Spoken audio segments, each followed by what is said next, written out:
Fearless and factual reporting. You're listening to Nationwide 90 FM. The time is a minute after 9. Tune in to Nationwide 90 FM, the new revolution in media. Stay ahead of the curve with our cutting-edge reporting and accurate breaking news coverage. We're having an earthquake.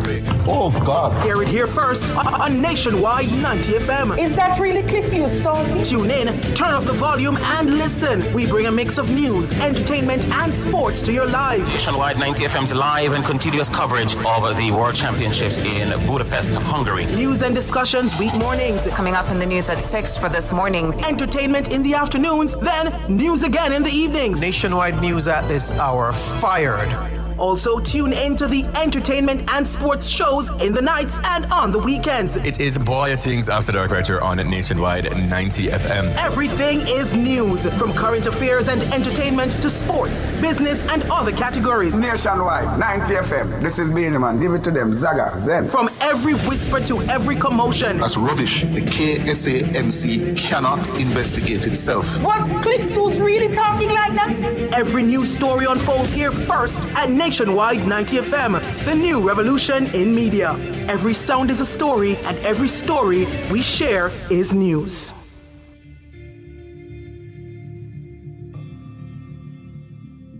You're inside the Consumer Hour with Nora Gay Banton.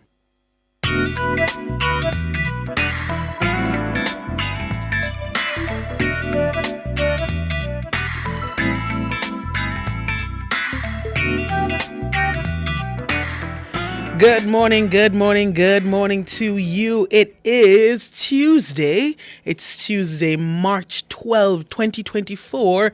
We are alive and well, and for that, we give God thanks. Good morning to you. If you are listening on the 90 FM band, 90.3, 90.5, 90.7 and 90.9. Thank you so much for joining us on your radio, listening in your car, listening at home, listening in the shop, listening at work on the radio. Good morning to all of you on the 90 FM band. If you are listening and watching on our YouTube channel, good morning to you. The channel is Nationwide 90 FM Live. Remember, that's where we are right now. Click the subscribe button, click the notification bell so that you can be notified when we go live on this channel. Let's see who's over there on YouTube. Cheyenne Atkinson, good morning to you. Kamala Bennett, good morning to you as well. Errol Townsend, Arlene Rowe, Marvelous Marvin, good morning to you. Karen Granville, Claudian Atkins, all the others over there on YouTube, good morning to you, and thank you so much for making it Nationwide 90 FM. We can make it to 6,000 subscribers before tomorrow. I believe so. So if you're here and you are usually joining us on YouTube and you have not yet subscribed to this channel, click the subscribe button and let's make it to 6,000 before the end of the day. It's really, really possible.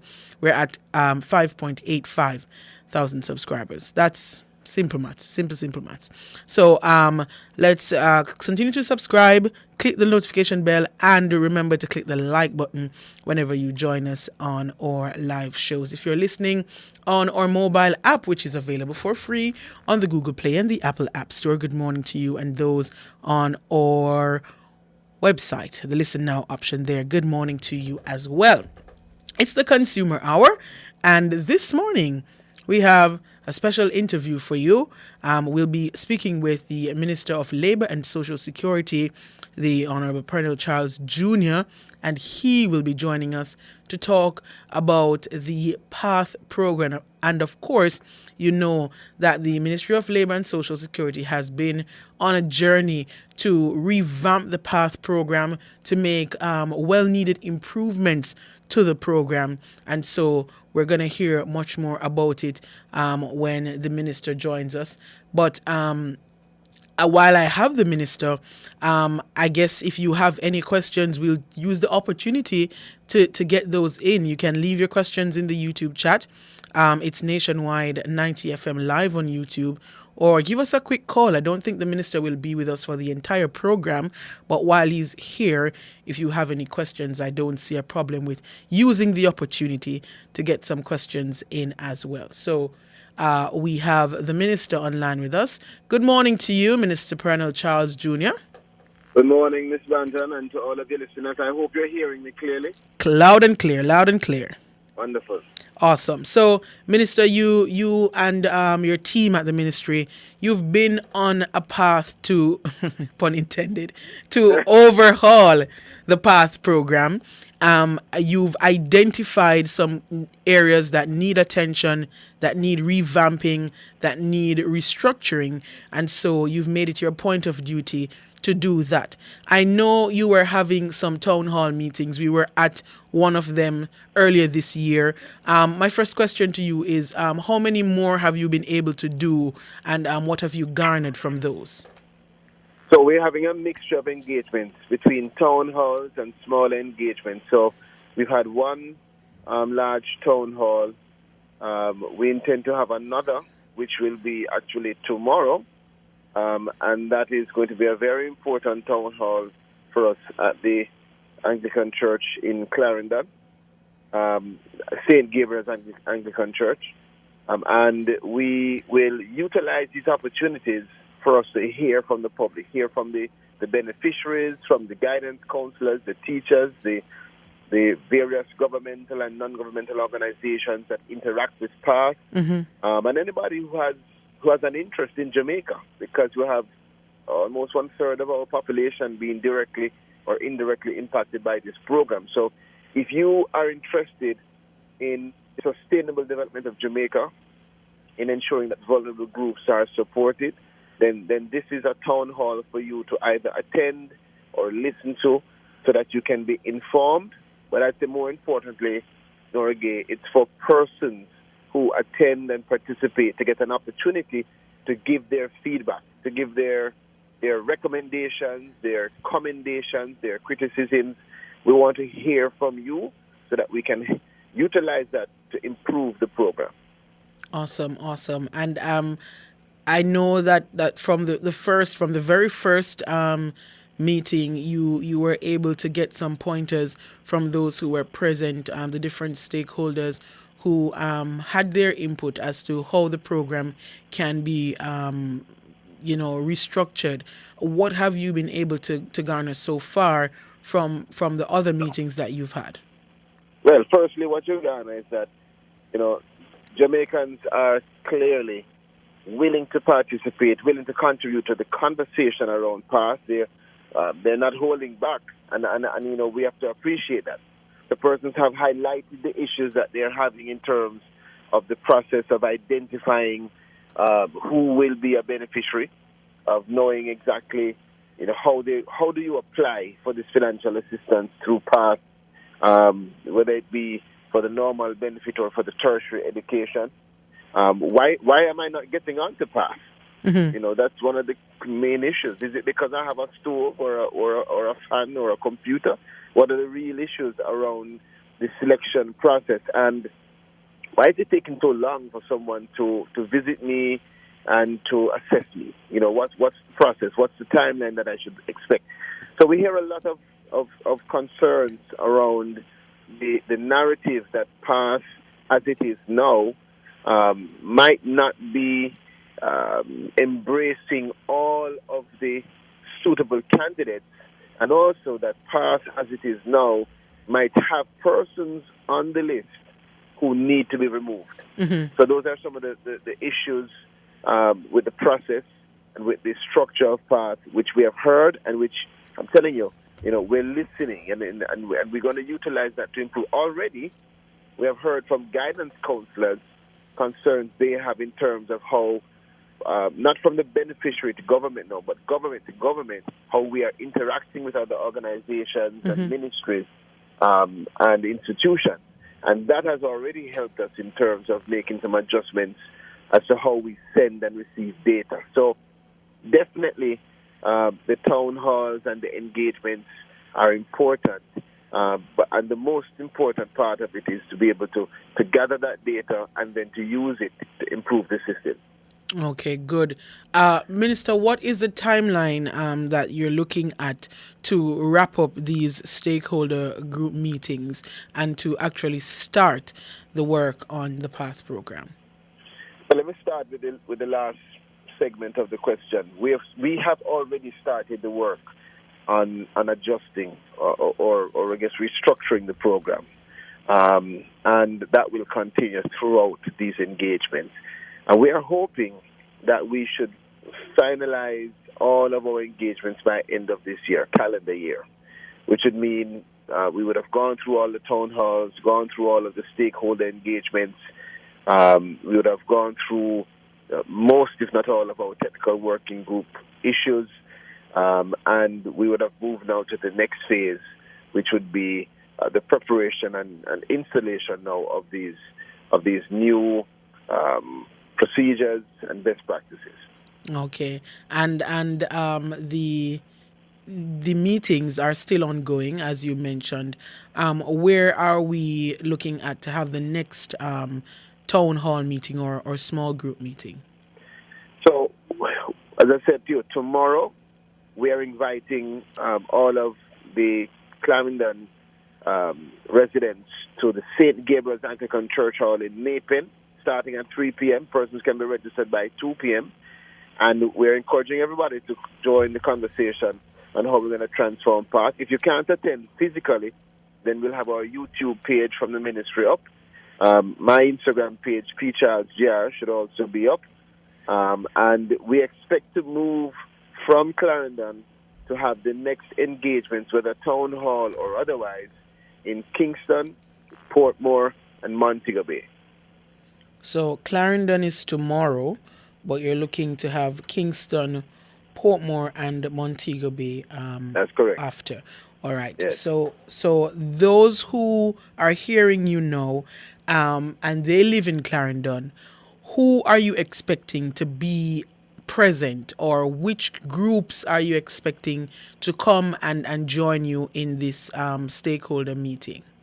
Well, of course, we have to invite the those relevant stakeholders that are already interacting with beneficiaries. So the Food for the Poor, Poor Relief Department, other governmental departments that interact with this cohort of Jamaicans, Social Development Commission, schools, churches,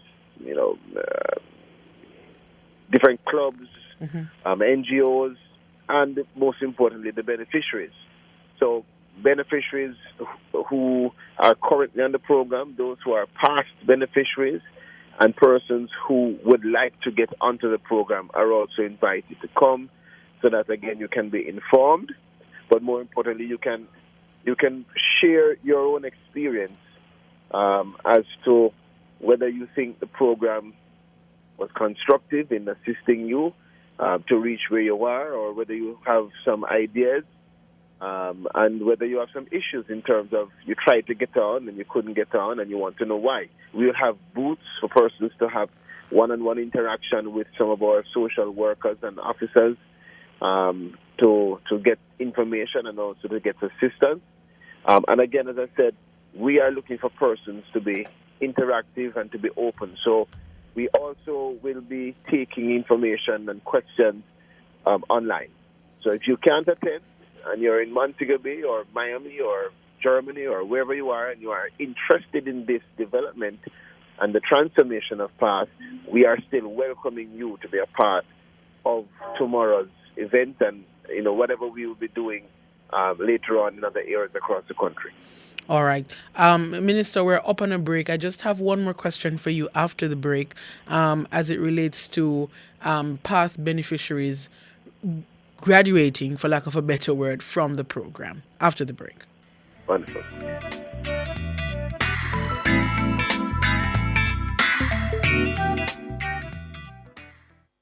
You now have the chance to live in luxury when you choose Suncoast Beach Club, an oceanfront resort-inspired gated community. Visit them for tours of their model unit from Monday to Friday, 10 a.m. to 4:30 p.m. and Saturday to Sunday from 1 p.m. to 5 p.m. All viewings are by appointment only, so schedule yours today. Email viewing@suncoastbeachclub.com or call 876-216-5454 to book your tour. Suncoast Beach Club, resort-inspired living.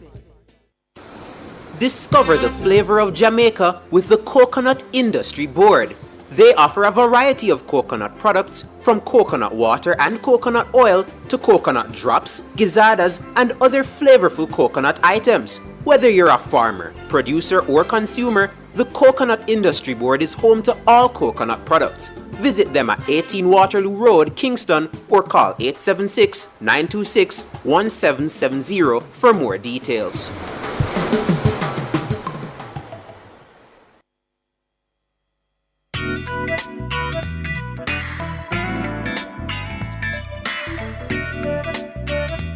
Good morning, good morning. You're back here inside the Consumer Hour on Nationwide 90 FM. I am Nora Gay Banton. We're having a conversation this morning with the Minister of Labour and Social Security, Pernell Charles Jr., about the overhauling of the PATH program. The ministry has identified some areas that need improvement. They're also hearing from the different stakeholders as to the areas that need improvement, and they are working. They've already started working, and they will continue to work to ensure that the PATH program is operating at its best.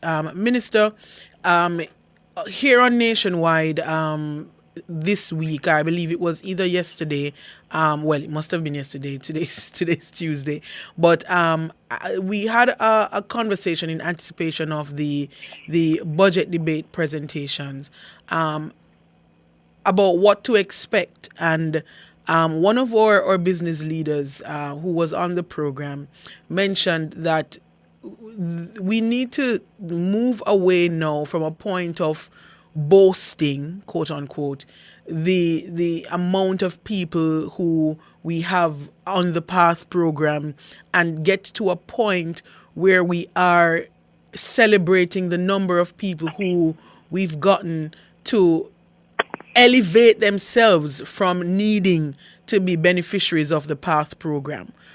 Your thoughts on that, yep. and what is the success rate? I laugh because, that person must have listened to our first town hall and my introductory remarks, because I won't say that it was exactly the same. Right. But what I did speak to is the transitioning of the program. So, as it is now, the goal is to have less and less Jamaicans being dependent or requiring this kind of financial support. Right.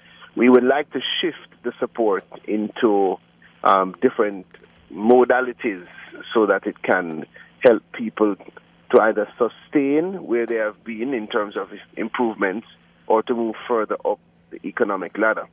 But I do agree that there is the need for us to focus on having such a successful program that generation to generation, less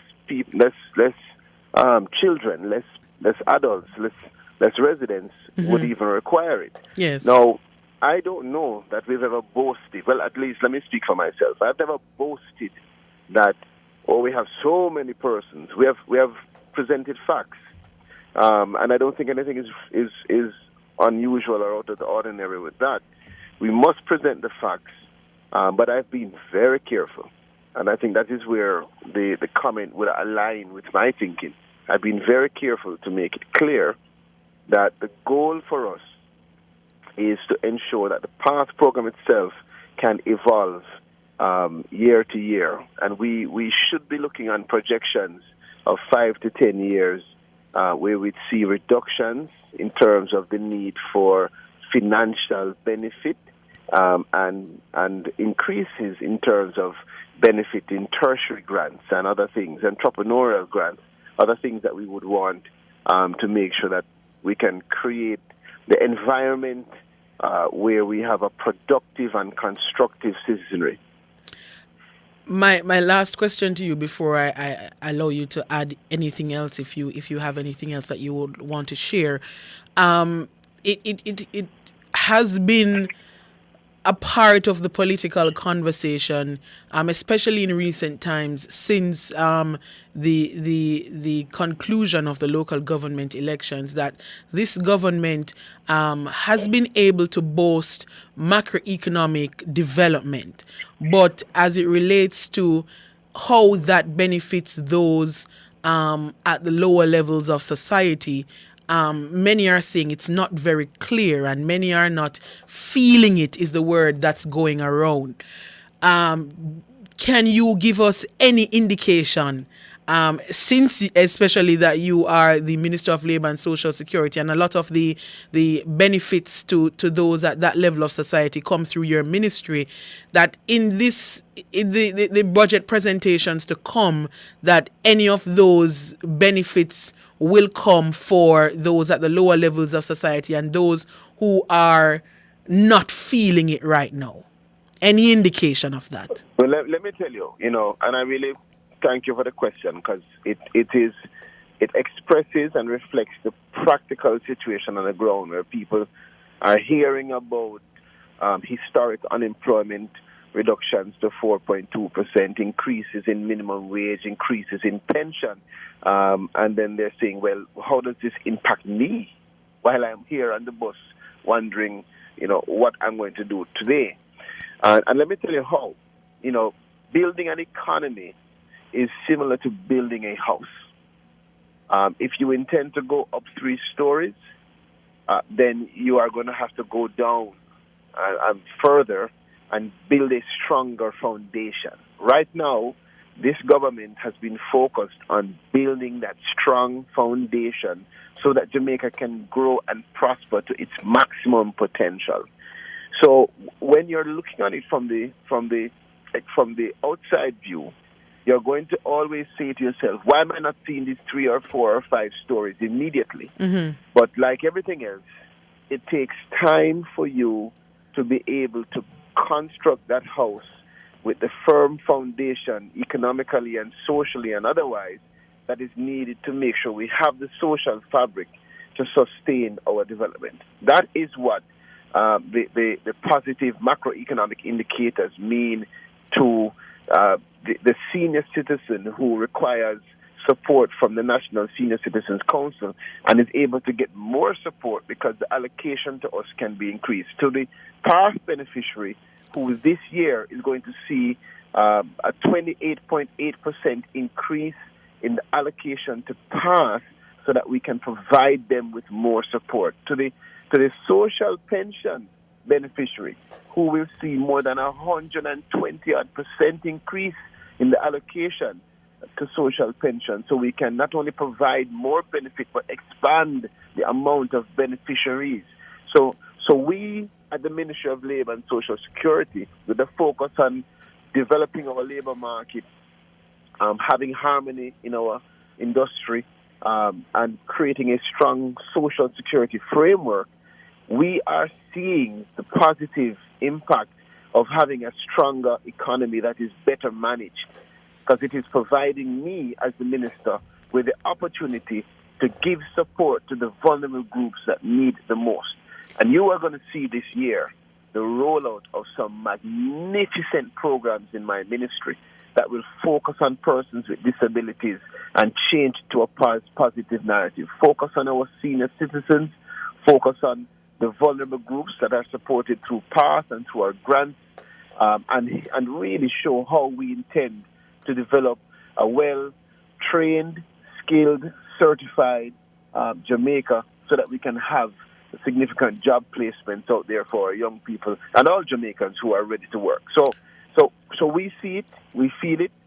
We know that it's not going to be an immediate impact that people will latch on to, but we're going to have to continue the work. And most importantly, we have to start being more efficient in how we communicate the positives, which is why I'm on with you right now, which is why we're going to be having the town hall tomorrow, which is why, from my ministry's perspective, we are going to continue to echo and speak as loudly and consistently as we can about all of the positive things, and also about how every Jamaican can participate and contribute to the sustainable development of this beloved country. Well, Minister, we look forward to your continued efforts and your continued work in the ministry to ensure that those who are benefiting from your programs are feeling it, to use the word that's been going around. But, Minister, I just want you to repeat those numbers, because my ears perked up when you mentioned the improvements in benefits to come. You said 28%, 28.8%. Our budget our budget will see us having a 28.8% increase in our path allocation.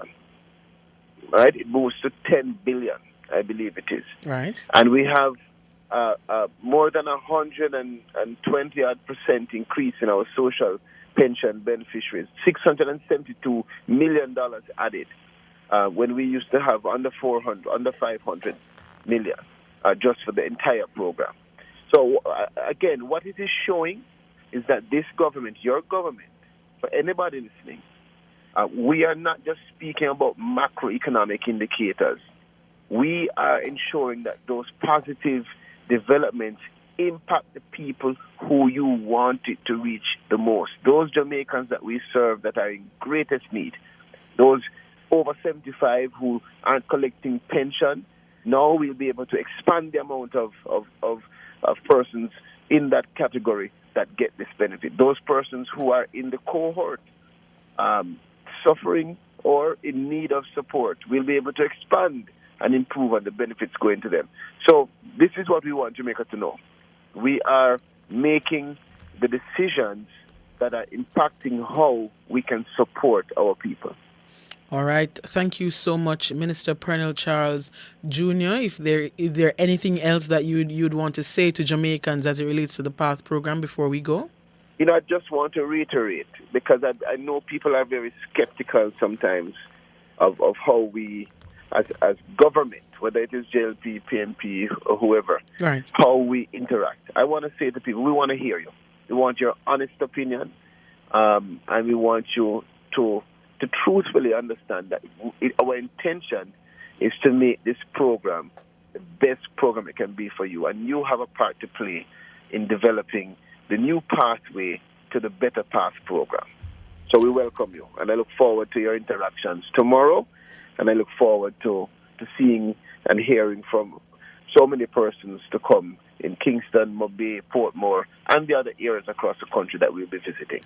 Thank you so much, Minister. And we look forward to the improvements to the PATH program and how that will benefit those who are under the PATH program and are already receiving benefits from the program. Thank you so much, Minister Pernell Charles Jr., Minister of Labour and Social Security. You'd have a good day. Thank you, Nora. All right, take care. We take a break now. We invite you to give us your calls inside the Consumer Hour for the remainder of the program. The numbers to call 876-630-9371-4 or 618-8255. We're also live on YouTube. It's Nationwide 90 FM Live. That's the channel, Nationwide 90 FM Live. Leave your comments there if you are unable to give us a call.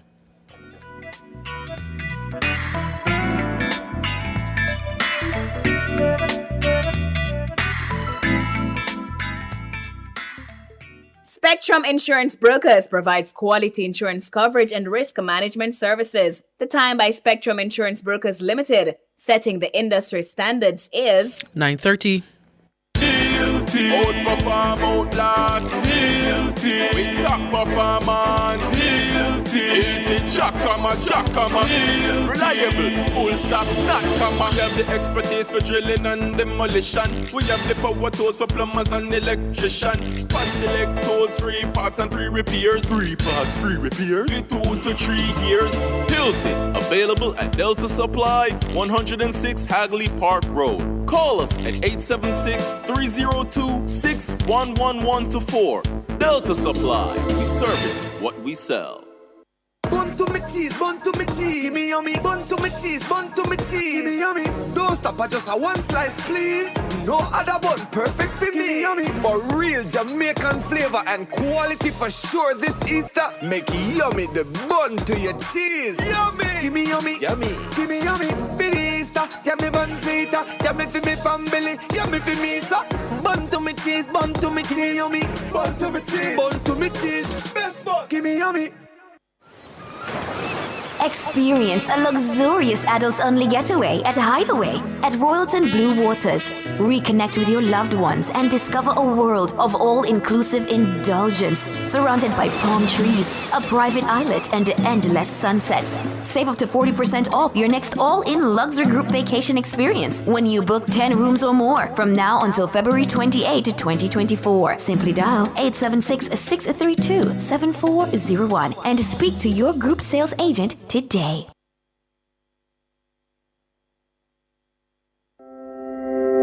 Nationwide 90 FM, the station for the very latest in news and current affairs, will broadcast live the opening budget presentation by the Minister of Finance and the Public Service, the Honorable Dr. Nigel Clark. On Tuesday, March 12, Dr. Clark will put forward the government's plans to finance the budget for 2024 to 2025. That's a live broadcast of Finance Minister Dr. Nigel Clark's opening budget presentation, Tuesday, March 12, from 2 p.m. to 4 p.m. on Nationwide 90 FM, the new revolution in media. Due to this live broadcast, the E-Zone will not be aired on Tuesday, March 12.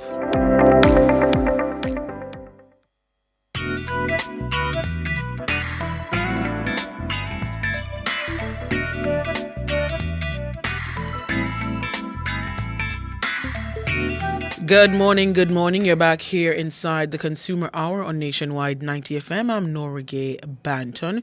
We are taking your calls now at this point in the program. The numbers to call 876-630-9371-4 or 618-8255. If you're unable to call, you can leave your comments, questions, queries in the YouTube chat, and we'll try our best to get to those for you. We're live on YouTube, Nationwide 90 FM live. If you have any consumer-related matters, you can give us a call. We just spoke to the Minister of Labour and Social Security, Pernell Charles Jr., about the PATH program. So if you have any questions related to the PATH program as well, you can give us a call and we'll try our best to get to those for you. All right, we have a caller on the line. Dwayne, good morning. Good morning, how are you? I am all right, Dwayne. How are you? Yeah, I'm feeling so good to know that the thing that are taking place in Haiti is really, distasteful, and it feels so bad to know that humanity is being treated the way that they're treated. But what can we do? This morning when I listened to the minister speak about the wonderful programs that they have and the increase in this and that and whatever, sound good. But I went to in Spanish Town recently to pick up somebody. We're going down to Montego Bay. And I tell you, I wanted to leave early in the morning, like about 4 o'clock, 5 o'clock, so we could be able to go. But because I never knew exactly where he lives, I never wanted to take the chance on going to the community just like that. So early in the morning. And I tell you something. I did wait until until the sun started to shine. Right? Comes up. And when I went to that community, it was just like about 2 chains from the main road inside. And I tell you, Nora, it takes me about 5 minutes. I think the place is called, just as you pass the Adventist church and go out there, and the train, I forgot the place name. I'm going to tell you something, when I see the road, I am saying, we are talking about the election, and the road is like this. Now, if we are talking about a past crossroad not too long ago, and right after you pass Natal Hospital, right in front there, you see the amount of garbage that is in front of the hospital coming down to the tax office, and the grass that is on the road, and the amount of rubbish just in front of Azan. And the sidewalk is totally out because you're walking on ground now, because how long the sidewalk has not been done or repaired. What are we talking about? Well, what are we talking about? We're talking about running a country. You can't. The area you mentioned, hold on, before you continue, Dwayne, the area you mentioned just now, are you talking about down closer to the stoplight at the intersection there? All right. You see, when you're coming from, you're on Old Road, you come down to the Not all hospital there. At the corner. I think you have a St. Joseph High School or something like that. Something right. Not all. There's a gate. Right at the gate, there's like a little canal, like water runs in, and you can the water clog up with dirt and a lot of boxes and plastic papers and the sidewalk continues. If you have a little lady still right at the left hand side. So you're talking about St. Joseph's Teachers College across from Azan's? Right. Beside Azan there. Okay. Right there, it is full of grass. Pay garbage in the grass, come right down to almost to the tax office. Right. Mm-hmm. Right?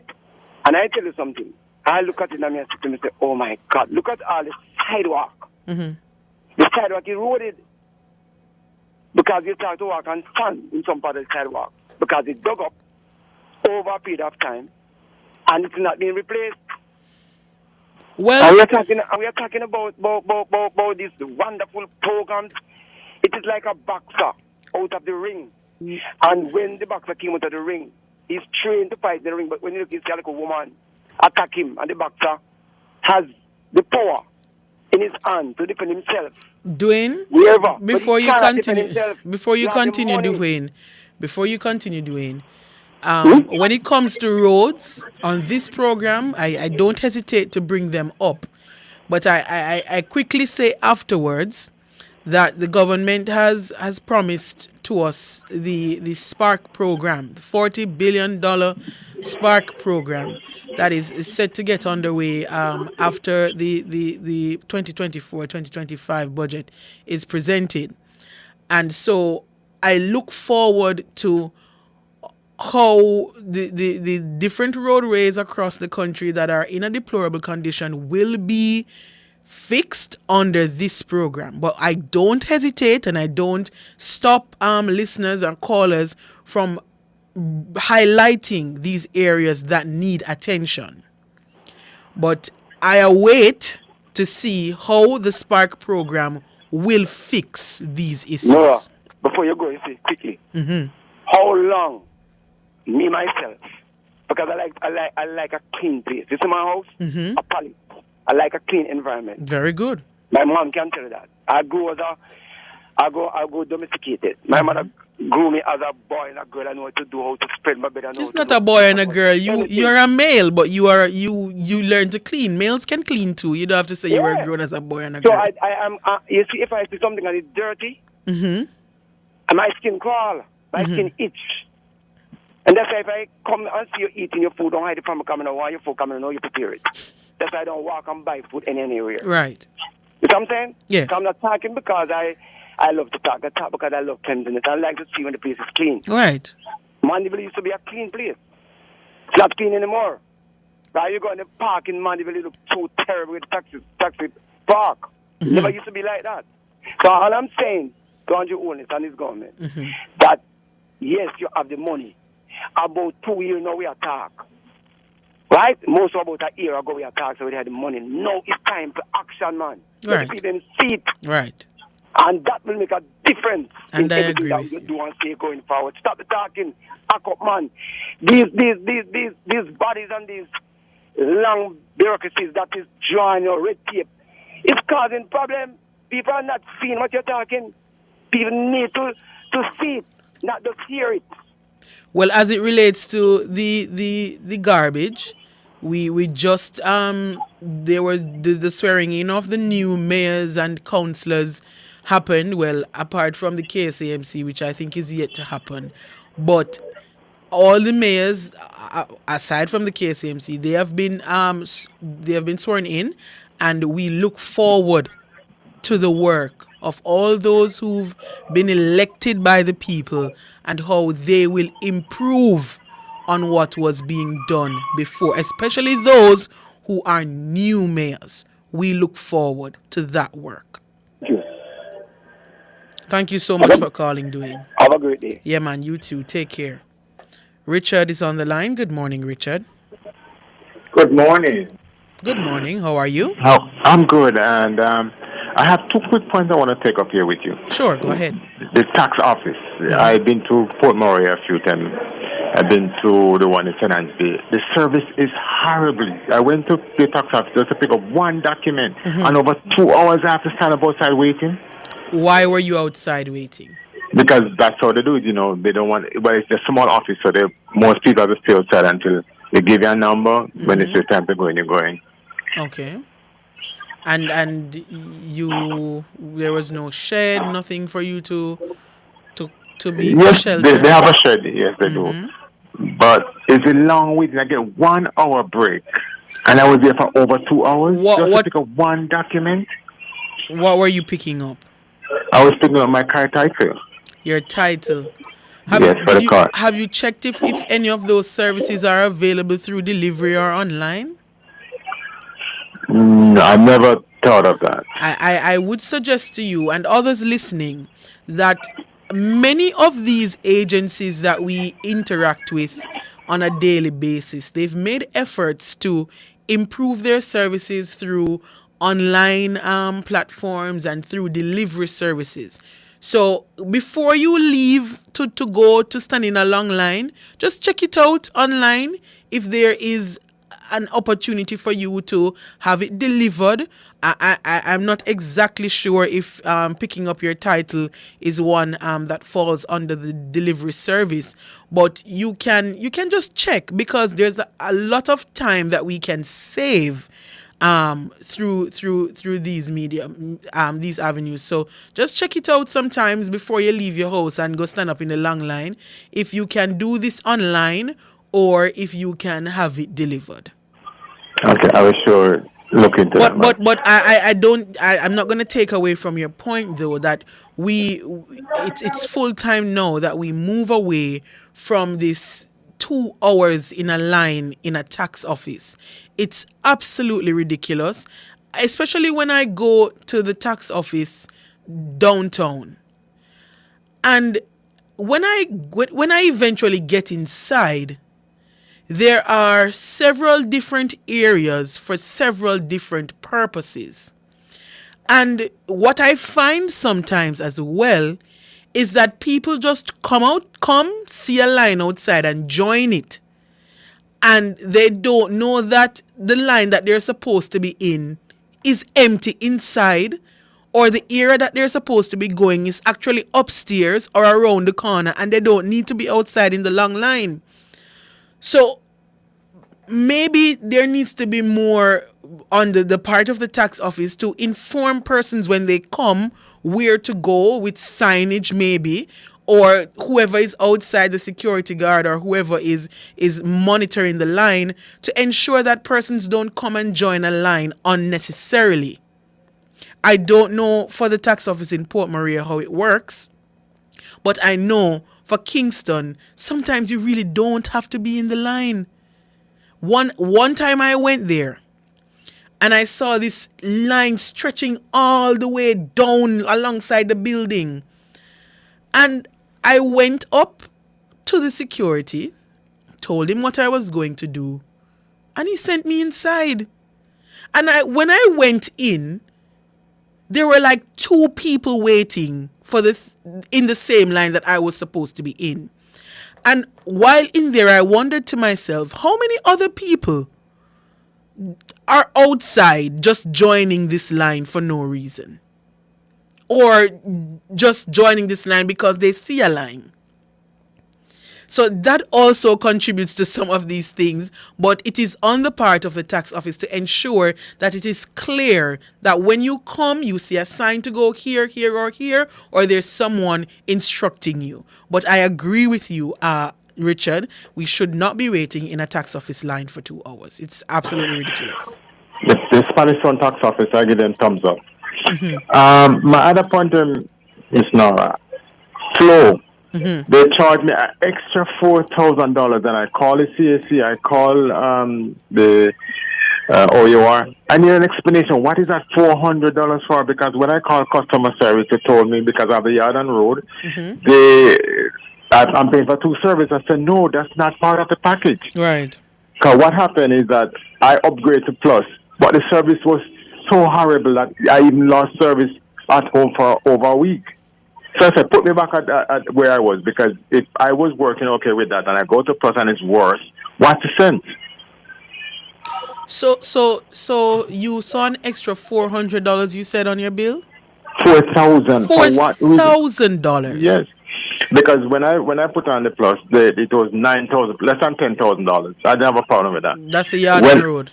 Yes. So when I was using the regular yard and road, it was 6,000 plus up to 7,000. I don't have a problem with that. Mm-hmm. But if you're going to put on an extra 4,000 without no explanation, no email, no text to say this is what happened, I have to question that. And the explanation you were given when you called was that you were paying for 2 services? That's what they told me. What I said 2 I wasn't paying for that services? before. What 2 services? The Wi-Fi at home and the yard and road, they are separate. I said, no, I don't know about that package because I didn't sign up for that. So you have separate internet at home? Like a modem? Yes, but that one along with the yard and road is the same package. Oh, so the yard and road comes with a modem at home? Yes. Okay, and then you get the data on the road as well? Yes. Oh, but they're telling you that it's 2 separate packages? That's what the customer service was explaining to me. Yeah, but was that explained to you when you were signing up for the yard and road? It's not a part of the package because I asked that question and I read the paper and that was not part of it. And how long were you paying the regular 6,000, 7,000 before this? I was paying that up to a year. So you see why it makes no sense and why people have to question the integrity sometimes of these entities? Because how can this additional $4,000 just come all of a sudden, and the explanation that you're given is that you are paying for an additional service? Where was this additional service over the past year? I don't know, because I didn't put anybody on my plan. If I put somebody on the plan, I would have to pay for that person. It's only me alone using it because my family's abroad, so they can't be on it. So have you gotten them to remove that extra 4,000? Well, listen, the next bill would be in April. That's when it's going to be removed. I said, okay. But I need an explanation for that $4,000 charge. Well, if it comes up again, since they've promised to remove it, if it comes up again, then you can call us and we can have them check that out for you. But it shouldn't be, and they've promised to remove it, so we'll give them a chance to rectify the issue. And if not, then you can give us a call again. All right, Richard? Okay, have a blessed day. All right, you too. Thanks. We take a break now. When we come back, we take more of your calls.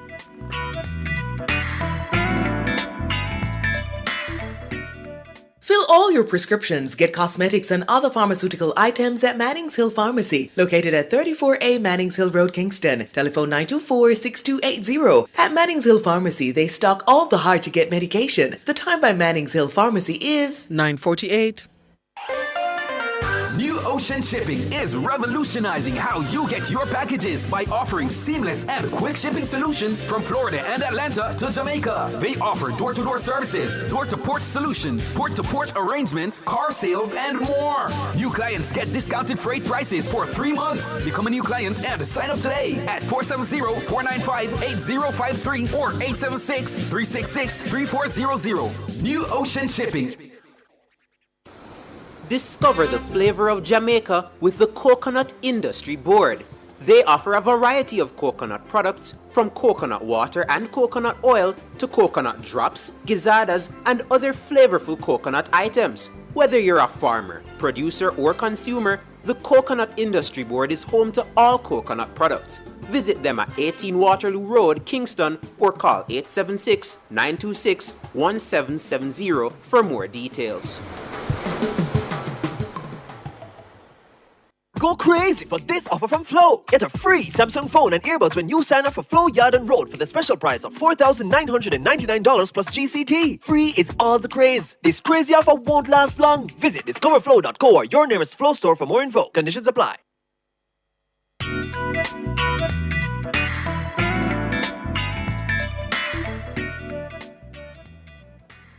Good morning. You're back here inside the Consumer Hour on Nationwide 90 FM. I'm Nora Gay Banton. We're taking your calls for the remainder of the program with just a few minutes left. Anne-Marie, good morning. Good morning, Miss Nora. How are you? I'm not too bad, Anne-Marie. How are you? Congrats on it. You're doing an excellent job. Thank you so much. Yeah, I'm having an issue. Not really me. My son is having an issue with NCB. Apparently, a month ago, he went to the ATM branch in Portmore to make a withdrawal. However, when he did the withdrawal, there was no money in the ATM. So he went to a COK next door and make a withdrawal. He did not receive any funds. So when he checked, the money it was withdrawn from his account. So he went over by the NCB branch in Portmore Mall. There's a branch over there, reported, and they gave him a case number and tell him that in like 2 weeks he would hear from them. And Nora, it's going over a month now, and each time when he call, they tell him that they keep on investigating. And up to now, he don't hear anything, and they cannot refund him back the 35,000 that's taken out of his account. Did he get a receipt from both ABMs he went to?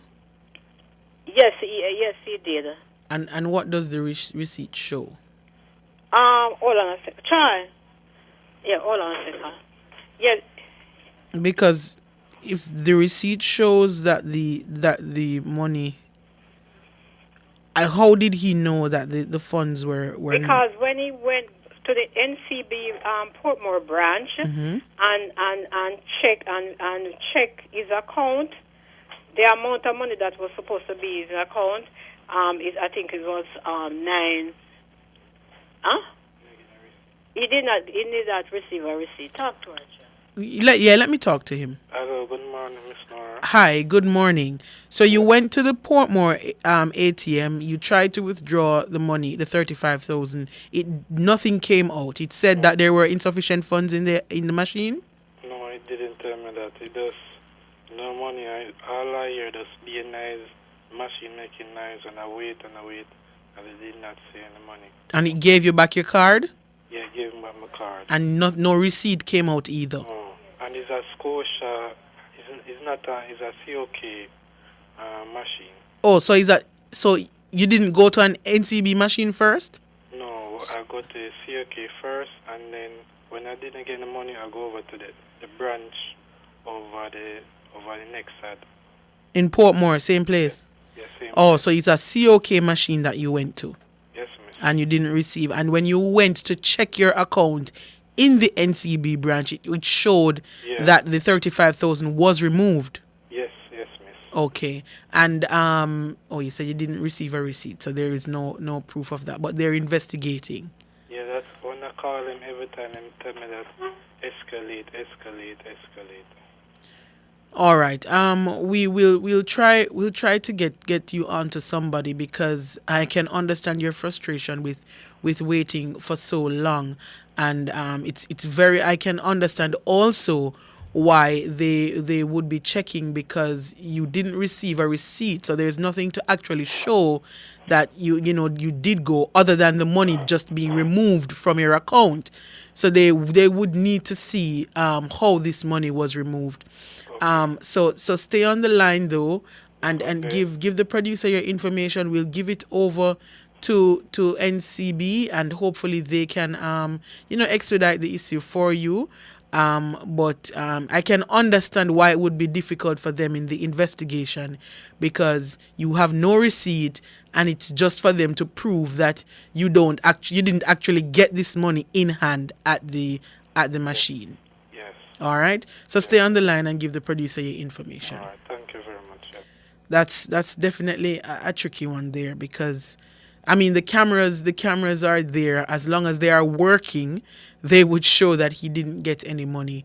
So I guess that's the investigation that they're doing there. But if he checked his account in branch and it shows that the money was removed, then something definitely went wrong there.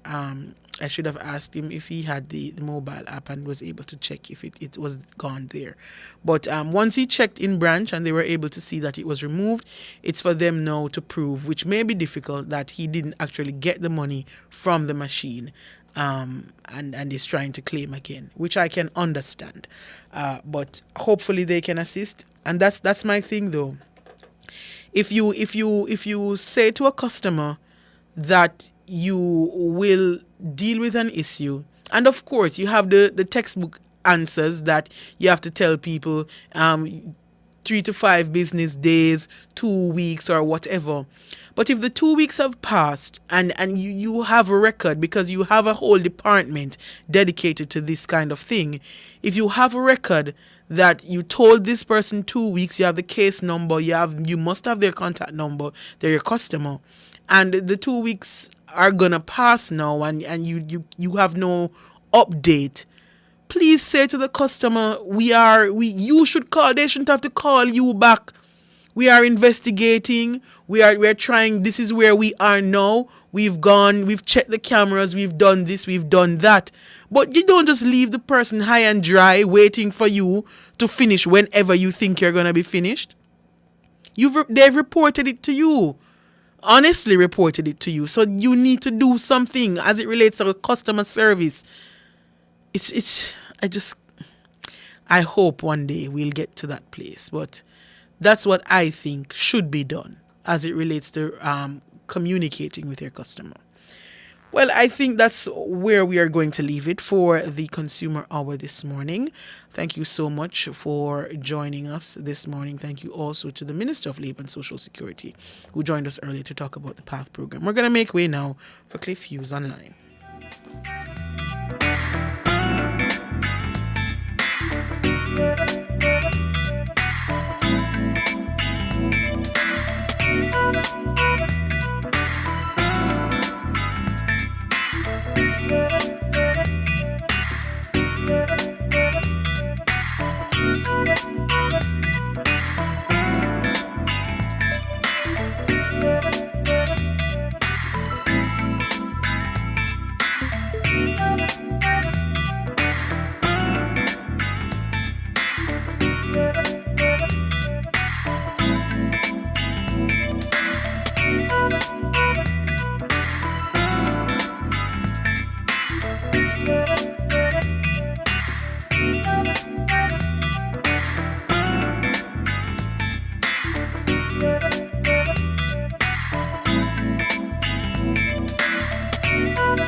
Tune in to Nationwide 90 FM, the new revolution in media. Stay ahead of the curve with our cutting-edge reporting and accurate breaking news coverage. We are having an earthquake. Oh, God. Hear it here first on Nationwide 90 FM. Is that really Clliff Hughes talking? Tune in, turn up the volume, and listen. We bring a mix of news, entertainment, and sports to your lives. Nationwide 90 FM's live and continuous coverage of the World Championships in Budapest, Hungary. News and discussions week mornings. Coming up in the news at 6 for this morning. Entertainment in the afternoons, then news again in the evenings. Nationwide news at this hour. Fired. Also, tune in to the entertainment and sports shows in the nights and on the weekends. It is Boy Things After Dark right here on Nationwide 90 FM. Everything is news, from current affairs and entertainment to sports, business, and other categories. Nationwide 90 FM. This is Beanie Man. Give it to them. Zaga, Zen. From every whisper to every commotion. That's rubbish. The KSAMC cannot investigate itself. Was Clliff Hughes really talking like that? Every news story unfolds here first at Nationwide 90 FM, the new revolution in media. Every sound is a story, and every story we share is news. News on the go. The latest stories from Jamaica and around the world are literally a finger tap away. Keep up to date with Teen Revolution 24 hours a day online via nationwideradiojm.com. Listen live, read the latest stories, hear every soundbite. Be a part of the vibrant online debate via Facebook and Twitter. Now you can get all your favorite premium Nationwide content at your convenience. Visit the Android Play Store and download it for free today. NationwideRadioJM.com. All day, every day. Team Revolution. The mission of the Ministry of Legal and Constitutional Affairs includes revising Jamaica's legal and constitutional infrastructure and accelerating the pace of reform. The time by the MLCA is 10 o'clock. My hands were steady, my eyes were clear and bright. My walk had purpose, my steps were quick and light. And I held firm to what I felt was right, like a rock. Like a rock. I was strong as I could be, like a rock. Nothing ever got to me, like a rock. I was something to see, like a rock.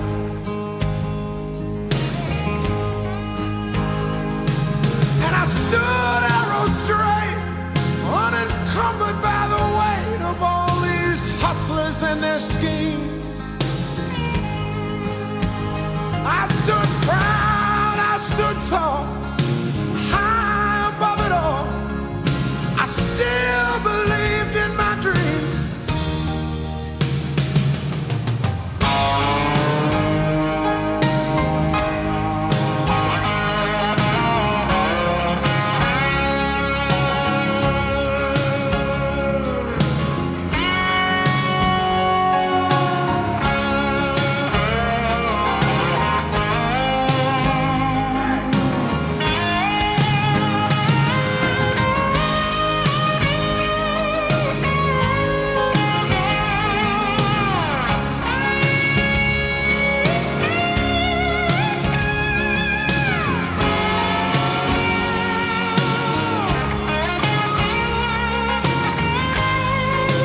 Good morning. Good morning. Let's get to work. Clliff Says is brought to you by Educom Credit Union, providing value through service. Clliff Says, what's on his mind? Unfiltered analysis and commentary. My hands were steady, my eyes were clear and bright. My walk had purpose, my steps were quick and light. And I held firm to what I felt was right, like a rock. Like a rock. I was strong as I could be, like a rock. Nothing ever got to me, like a rock. I was something to see, like a rock.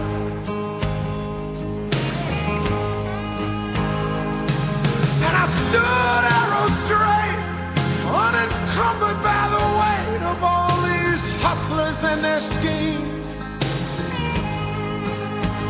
I stood proud, I stood tall, high above it all. I still believed in my dreams.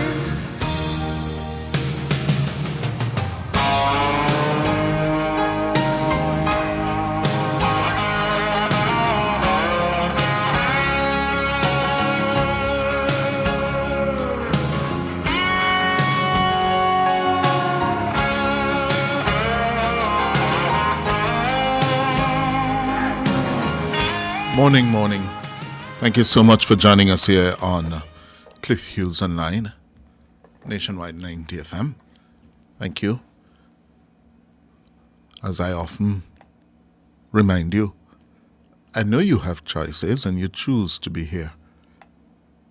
And we appreciate that. I'm also aware that you come here to learn a thing or two, for the most part. Others come just to hear what Clliff has said this morning. Others come out of a genuine desire to hear and to learn and to grow and to exchange ideas. Others come for other reasons. Yes? The fact is, you are here, and that's what's important. Thank you. This morning, today, Tuesday, the 12th of March, this week is going to be a very interesting and pivotal week. It's the morning after the high-level CARICOM meeting on the enduring problem that has been Haiti, just next door to we here in Jamaica. This is also a week when, and in particular today, when we're going to hear how the government of Andrew Holness, Prime Minister Holness and Finance Minister Dr. Nigel Clark, how they intend to finance the record $1.3 trillion budget. What are going to be their spending priorities for this financial year, beginning April 1, ending March 31, 2025, which is general election year. So, the budget this year is going to come under greater scrutiny. And of course, the government of Jamaica's ability to spend that $1.3 trillion. As been said, we have not been able to spend what we plan to spend, certainly in terms of the capital budget. Yes? And I often say at this time of the year, don't be intimidated by the budget and the big figures you hear. Just think of your own home, your own house. Yes? We all have to manage budgets without even realizing that we are doing so. So between the income earners, those who are earning income in the house, whether mommy and daddy or elder sister or brother, the breadwinners, we call them, the breadwinners. When you add up all they earn for a year, let us say, it comes to $2 million or $1 million. Yes? If you begin with that $1 million. For the year, you have to pencil out whether you're paying mortgage, you're paying rent, you're paying the bills, the light bill, the phone bill, the water bill. That comes every month. The school fees. Those are what they call your recurrent expenses. So when you hear the term recurrent expenses, that's what those are. So you have to pay your teachers, you pay your police, your workers, the government workers, you have to pay the light bill, you have to take care of the schools, yes? The supplies that you need to keep the schools going, the chalk, the pencil, the computer, you have to repair them, whatever. Those are the recurrent expenses. Yes? Same thing for the family. Now, like all families, you may say, boy, I need to fix the front door. I need a new door. The door gone bad. And you have to plan. How much for the door? How much you put it on? And that door you're going to spend $5,000. That is what you call the capital now. Okay, you're going to do it one time, and that now touch again for another about 5-10 years. Same thing with government. Government have to decide what new things we're going to spend on. Those are one-off. So you're going to build a road, you're going to build a school, you're going to build a hospital. Yes? That's what they call the capital. Yeah? So it's not rocket science. Don't make them bamboozle you. Yeah? You have to do it at the household level as well. So you have the capital out of the $1 million. You say, okay, you need a door here, you need to fix the floor, or you need to fix part of the roof, or replace the roof, but you only earn $1 million for the year. And when you do your checks, all of that, you need $100,000. That $100,000 gone out of your $1 million. That's 10% of your total income. But you may be able to go to your credit union and get a loan. That's debt to finance it. Same thing government of Jamaica has to do. They get loans, to help them take care of the expenses.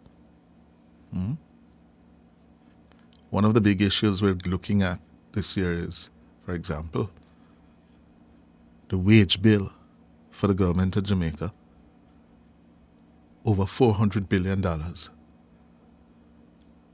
12% of the gross domestic product of the country.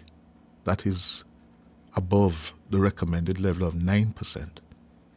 That could be a developing problem, especially when we're not getting any increased productivity from those who are being paid the $420 billion a year.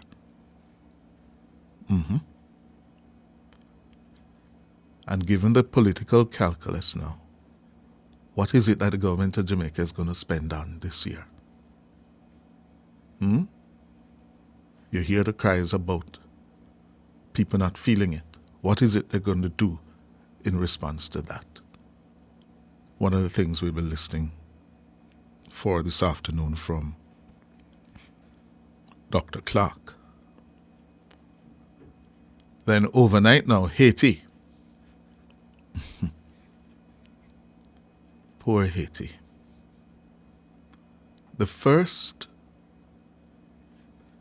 black republic in the world, born in 1804, 220 years ago, born out of a slave revolt against the French, the colonial power. And they started off with a big handicap. The French insisted and demanded that they had to pay for daring to say that we are going independent of France. Only a few years ago they completed paying off that. And Haiti has had, for too much of its 220 years of so-called political independence, outside interference. If it's not the French, it's the Americans and other international forces. And I began there this morning because I had a discussion last night with Myrta de Zulme,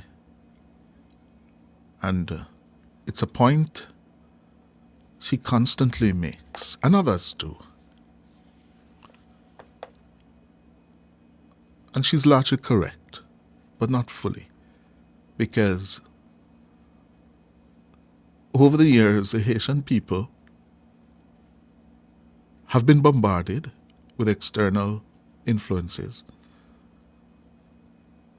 But they must take some of the responsibility as well. You can't continue to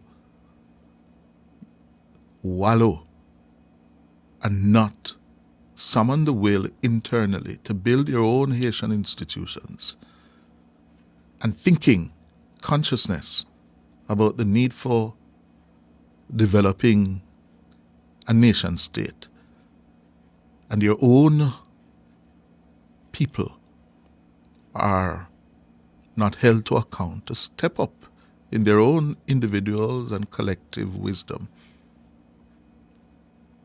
In other words, what I'm saying, Myrta and others, history, we must never forget. We must learn from history.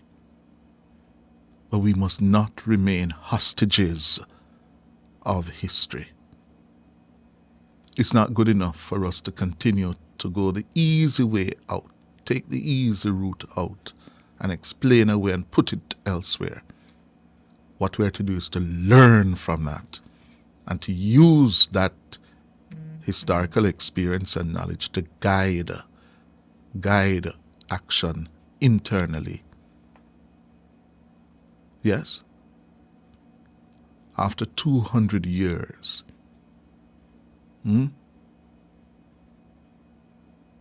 Haiti could have and should have done better. And what I'm saying this morning is not going to be popular. But those Haitians who have been educated, for example, who are in the diaspora, and when you meet them on the streets of New York or London or wherever, very well educated people, what has been their role in building Haiti? So I'm a little impatient when I hear the protestations of always pointing the finger outside. Time for the break. Let's go to the break and come back. My hands were steady, my eyes were clear and bright. My walk had purpose, my steps were quick.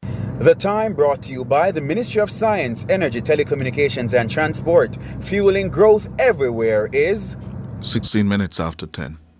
JumpJA.org. Mind the business JA with Jump Online. Are your business? Keep your government in line. Funded by the European Union and the UK International Development. Go crazy for this offer from Flow. Get a free Samsung phone and earbuds when you sign up for Flow Yard and Road for the special price of $4,999 plus GCT. Free is all the craze. This crazy offer won't last long. Visit discoverflow.co or your nearest Flow store for more info. Conditions apply. Clliff Hughes Online. Talk radio for all Jamaicans. My hands were steady, my eyes were clear and bright. My walk had purpose, my steps were quick and light. And I held firm to what I felt was right, like a rock.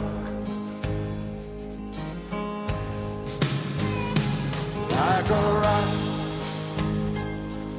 I was strong as I could be, like a rock. Nothing ever got to me, like a rock. I was something to see, like a rock.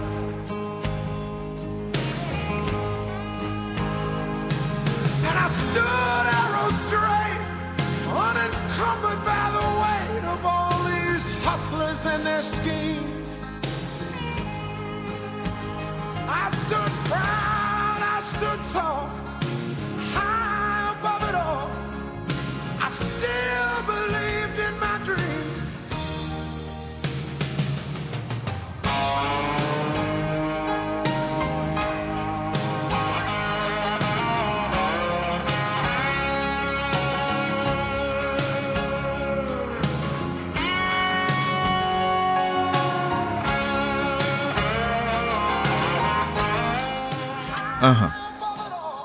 So, after yesterday, the very enduring and complex set of issues, difficult issues, continue to confront us this morning where Haiti is concerned. And there's no silver bullet. Yes? You don't fix what has been developing for more than 220 years in a day or a year. And the best thing I've heard coming out of yesterday's meeting in Kingston at the Pegasus is a recognition that there is no solution without the engagement of the Haitian people. The engagement and participation of the Haitian people, however divided they are, but they must be at the table. and the international community, the regional community that is CARICOM, and the Haitian community, we all have a lot of work to do. A lot of work to do. Some difficult, heavy lifting to do. And this morning it is not about just point. The easy way out is to continue to point the finger outside, you know. I heard a gentleman this morning ranting about the role of France. Yes, that's a fact. France, the United States, have plundered Haiti over the decades. Plundered Haiti. And where has that left us? They, the US and France, have a responsibility. And they are at the table now. But what about the Haitian people? Yeah? For example, the elites in Haiti. Huh? The business elites who pretty much fund and finance and facilitate and use the gangs to protect their own personal and business interests and facilitate the purchasing of arms into Haiti. Yeah, if we're going to talk, let's talk seriously. The business elites in Haiti, yeah, who use the gangs to protect their own interests. 200 gangs. You think they're just there, you know, and just engage in rampant criminality? No, they are organized. A lot of them organized, coordinated by Haitians inside Haiti. Because what? The Haitian state is weak. And its political leaders over the years have been corrupt. Corrupt. Many of them criminals. Yes. But you don't want to say that. You don't want to put that on the table. Come on.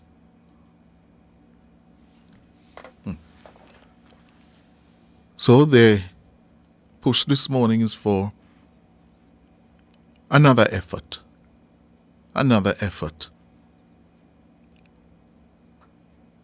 And here we go again. The President or Prime Minister of Haiti, this time Ariel Henry, has resigned.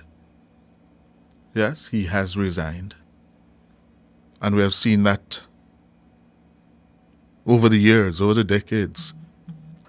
If they have not been forced to resign, they have been overthrown in coups or, you know, international forces stepping in. But this time, one has to be cautiously optimistic that you're not having a president or a prime minister stepping aside. But the plan is to be replaced by a presidential council representing the broader Haitian society. Yeah? Has that happened before? I don't think so. So the Prime Minister went last night. Probably he had gone to bed. The news this morning is that out of that high-level CARICOM meeting, chaired by the chairman of CARICOM and president of Ghana, Dr. Irfan Ali, Henry is gone. Today, CARICOM convened the Haitian stakeholders and the following international development partners: Brazil, Canada, France, Mexico, United Nations, and the United States of America, to discuss the multidimensional crisis in Haiti. This meeting followed a series of discussions over a period of time, including those facilitated by the Eminent Persons Group, which engaged a wide range of actors, including Haitian politicians, political parties, the religious community, private sector, the diaspora, and civil society. We are pleased to announce the commitment to a transitional governance arrangement, which paves the way for a peaceful transition of power, continuity of governance, an action plan for near-term security, and the road to free and fair elections. It further seeks to assure that Haiti will be governed by the rule of law. This commitment reflects hard compromises among a diverse coalition of actors who have put their country above all differences.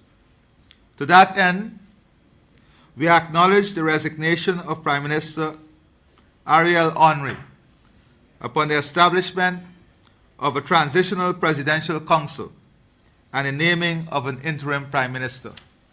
I want to pause and thank Prime Minister Henry for his service to Haiti, his service to the Haitian people, and for his personal commitment for the furtherance of the development of Haiti and the advancement of the people of Haiti. Dr. Irfan Ali, the chairman of CARICOM, he said one of the first tasks coming out of the deliberations in Kingston and the mandate for this presidential council is to appoint a new prime minister. And the following is agreed: the creation of a transitional presidential council comprised of 7 voting members and 2 non-voting observers. The 7 voting members will comprise 1 representative from each of the following groups: Collective, December 21st, EDE/Red, Lavalas, Montana, Petit Desalegn, and the private sector. The non-voting members will be represented by 1 member from civil society and 1 member of the interfaith community. The council will exercise specified presidential authorities during the transition, operating by majority vote. The exclusion from the Transitional Presidential Council of anyone who is currently on a charge, indictment, or has been convicted in any jurisdiction, anyone who is under UN sanction, anyone who intends to run in the next election in Haiti, anyone who opposes the UN Security Council Resolution 2699.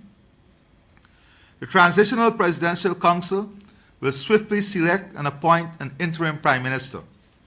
The Transitional Presidential Council will, together with the interim Prime Minister, appoint an inclusive Council of Ministers.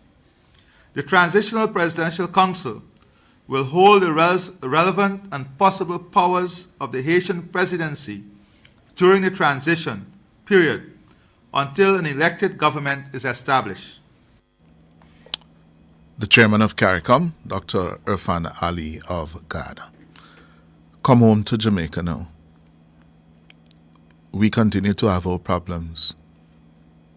Grange Hill, Westmoreland, bleeding. 5 people shot and killed in Grange Hill, a very rural part of Jamaica. And I put rural now in quotation marks because there are hardly any rural parts of Jamaica now by the classic definition of being rural. Yeah? In Grange Hill, the police are telling us that the killings over the last 72, 96 hours are all a result of an upsurge in gang violence, the Ants Posse gang, and a resurgence of the King Valley gang. They're feuding and they're killing each other. Yes. Here's Shaloy. Well, we're up on the break. Let's take the break. Let's take Shaloy's report after the break. My hands were steady, my eyes were clear and bright. My walk had purpose, my steps were quick and light. And I held firm to what I felt was right, like a rock. Mind your business, JA with Jump Online. The time brought to you by the Jamaica Accountability Meter Portal is 10:30. Nationwide 90 FM, the station for the very latest in news and current affairs, will broadcast live the opening budget presentation by the Minister of Finance and the Public Service, the Honorable Dr. Nigel Clark. On Tuesday, March 12, Dr. Clark will put forward the government's plans to finance the budget for 2024 to 2025. That's a live broadcast of Finance Minister Dr. Nigel Clark's opening budget presentation, Tuesday, March 12, from 2 p.m. to 4 p.m. on Nationwide 90 FM, the new revolution in media. Due to this live broadcast, the E-Zone will not be aired on Tuesday, March 12. Clliff Hughes Online. Talk radio for all Jamaicans. My hands were steady, my eyes were clear and bright. Yes, so Grange Hill in western Westmoreland has been bleeding. Yes. Because of what the police say is an upsurge in gang violence. On one hand, the Ants Posse gang, and they are also saying we're seeing a resurgence of the King Valley gang that came to prominence some years ago. Their leader was charged, went to court, and is now serving time in prison. But apparently the gang is showing signs of resuscitation. And the police have had to move what they're calling more security assets into Grange Hill because of the killings taking place there. Here's Shalois Michael's report. According to the latest statistics from the JCF, 14 people were murdered in Westmoreland between January 1 and March 9. That's 4 fewer than the number recorded over the corresponding period last year. However, things took a turn within the last 72 hours, with the parish recording 5 homicides in Grange Hill. The latest killing occurred this morning.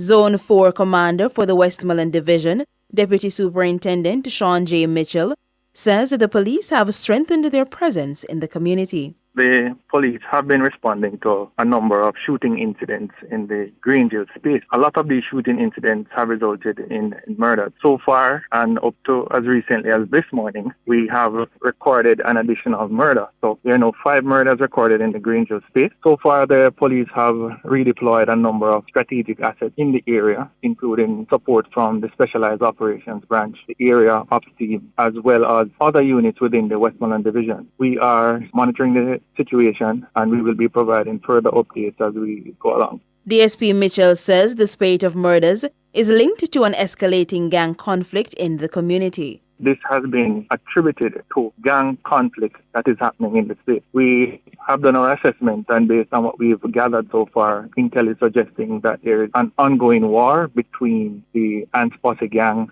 and the Kings Valley gang. Both gangs operate in the Grange Hill area. He's urging anyone with information to contact the police. We want citizens to be assured that the police will be looking at other strategies to mitigate or to plug what is happening now in the general space. We are hoping that citizens will be coming forward to share information about what they know about these incidents so that we can further our investigations and arrest suspects. So far, we've identified a number of issues in the space, and we believe that once we're able to comment on the suspects that we have in mind, then certainly we will be making a public comment on it. Shalois Michael for Nationwide News. Thank you, Shaloy. And then we're getting reports now that 4 members of one family were killed sometime early this morning in a firebombing incident in St. Catherine, Central Village area of St. Catherine. We're going to be having more on that later. But apparently, the family house came under attack by arsonists, and 4 members of one family perished in that attack. Yeah. At the same time, yesterday, statistics from the constabulary force are showing that murders in the country are down almost 17% since the beginning of the year when compared to the same period last year. 17% reduction in murders. Yeah? Mahiri Stewart has those numbers. According to the JCF, there were 192 murders between January 1 and March 9. That's 39 fewer than the 231 murders recorded over the corresponding period last year. The police divisions that recorded increases in murders so far this year are Trelawney, St. Elizabeth, Kingston East, St. Andrew Central, Kingston Central, and St. Andrew South. All other divisions except Portland have recorded a decline. Portland has the lowest number of murders so far this year, with 1. However, St. James continues to be the most murderous division, recording the highest number with 28. That's 5 fewer than the 33 killed in the corresponding period last year. Meanwhile, shootings have also declined since the start of the year. According to the JCF, there have been 10 incidents of shooting so far this year. That's a 23% drop from last year's numbers for the corresponding period. The JCF says all other major crimes such as shootings, rape, robberies, and break-ins have also declined. In total, 708 serious crimes have so far been recorded. Mahiri Stewart for Nationwide News. Thank you, Mahiri. All right, I'm going to leave it there for this morning. We're going to take a break and come back with your calls. My hands were steady, my eyes were clear and bright. My walk had purpose, my steps were quick and light. And I held firm to what I felt was right, like a rock, like a rock. I was strong as I could be. Strong, loving, giving guidance and gifts. A protector. Family man, ambitious. Or weak, shaky, irresponsible, lacking leadership. Cold and uncaring. Worthless like a dull cutlass. Lots of women say today's men are a far cry from who they used to be. But didn't they say they wanted men to change who they used to be?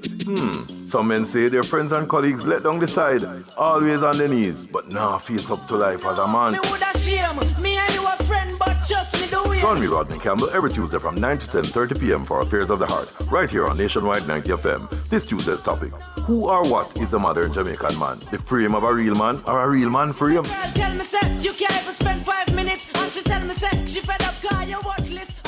Brought to you by Supermed Pharmacy. Super happy, super healthy, Supermed.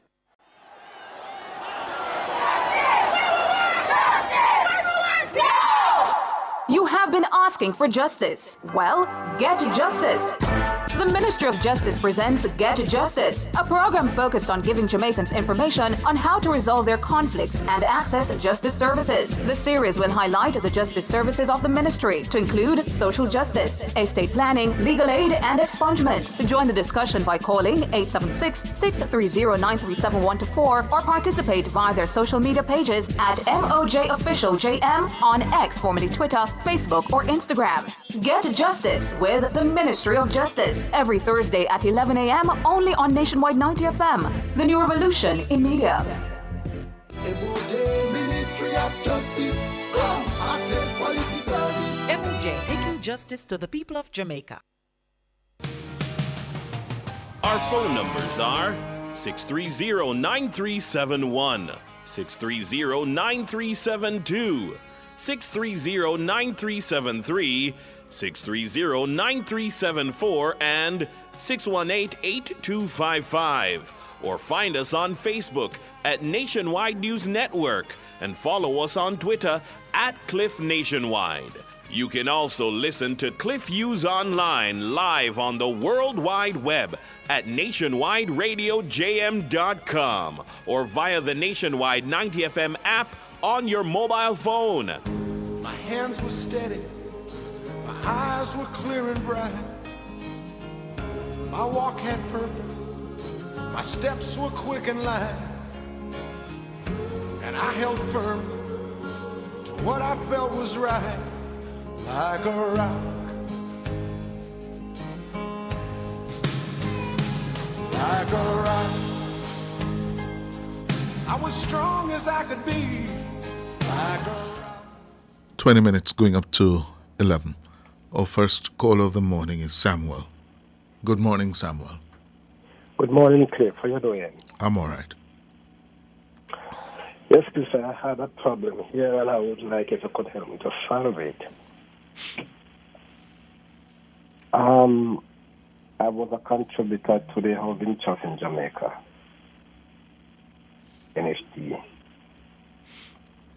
But anyway, Clliff, I'm not in Jamaica. So, I think 3 years ago, I called and I reconnect back to the Housing Trust. 3 years ago, you did what? Me reconnect back to it and start to pay. I get in touch with them and they tell me what to do. We could choose the trust. So they said that I must pay like every quarter a month. I pay like every quarter. I pay like $20,000. But Chris somehow they say year before last, when I noticed I pay $7,500 different. Different as in more or less? More. Not connected to what I pay at the housing trust, that different. Last year I paid $7,500 again. Different away from the NHT that I connect back to, where I contribute to. This year I send and I pay. I notice Clliff, they charge $9,500. So I call to find out what it is for. I get a gentleman told me that it's for service. I said, what kind of service? He said, for service. I speak to a lady at the tax office. She told me all she see that I pay is the $20,000 for the NHT and the education tax and the NIS. So I asked her then what the $9,500 for that I pay. She said she don't know. So Clliff, I would like if you could call them and find out what is the problem that I have to pay this different $9,500 for. I want to know what it is for.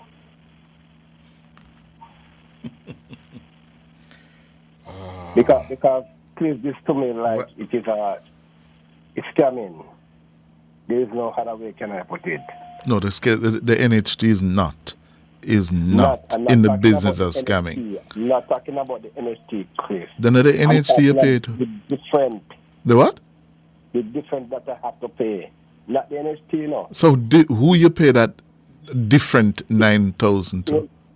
If you, my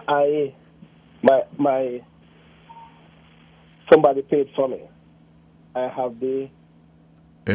See, no. They send a text, come give me. They send when they put it, they say something about the tax, some tax. See, no. I don't know what that's for. So no blame NHT.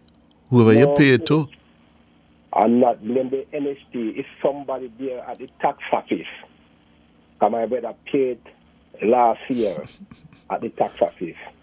So who is he paying this money to?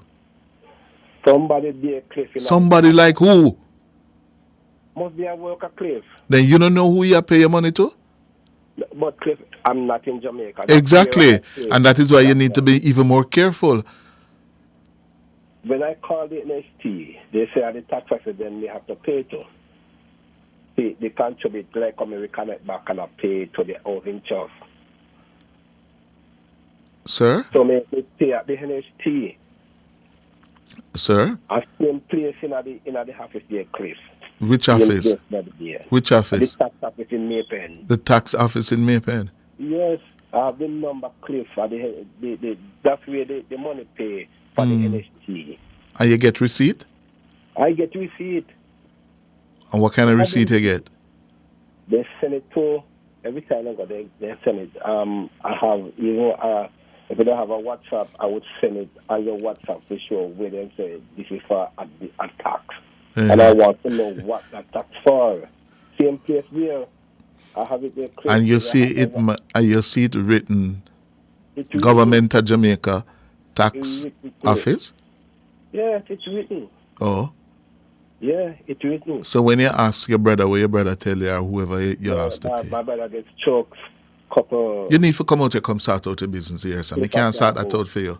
I can't move. No, me can't sort that out for you, sir. Me know you can't sort it out.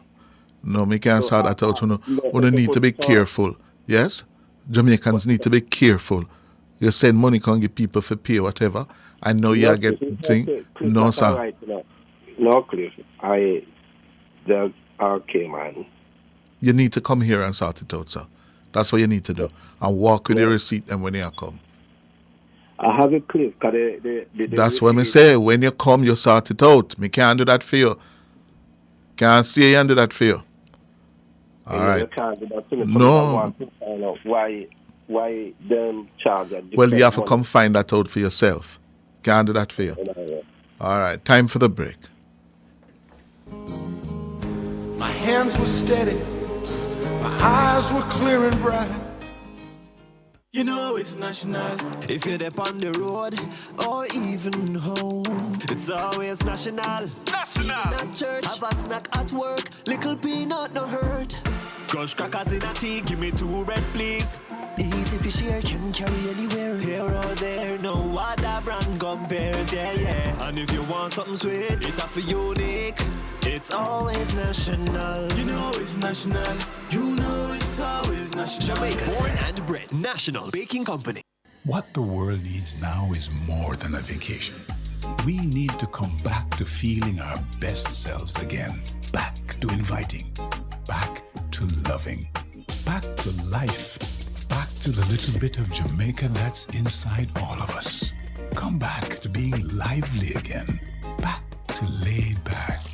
So call your travel agent or go to visitjamaica.com and come back to the vibe that comes alive in Jamaica. Catch the E-Zone with me, the Stinger Honeybee, alongside Kareem Boy Ting. As we turn up the heat in the street. New show. New vibes. Same us. Same us.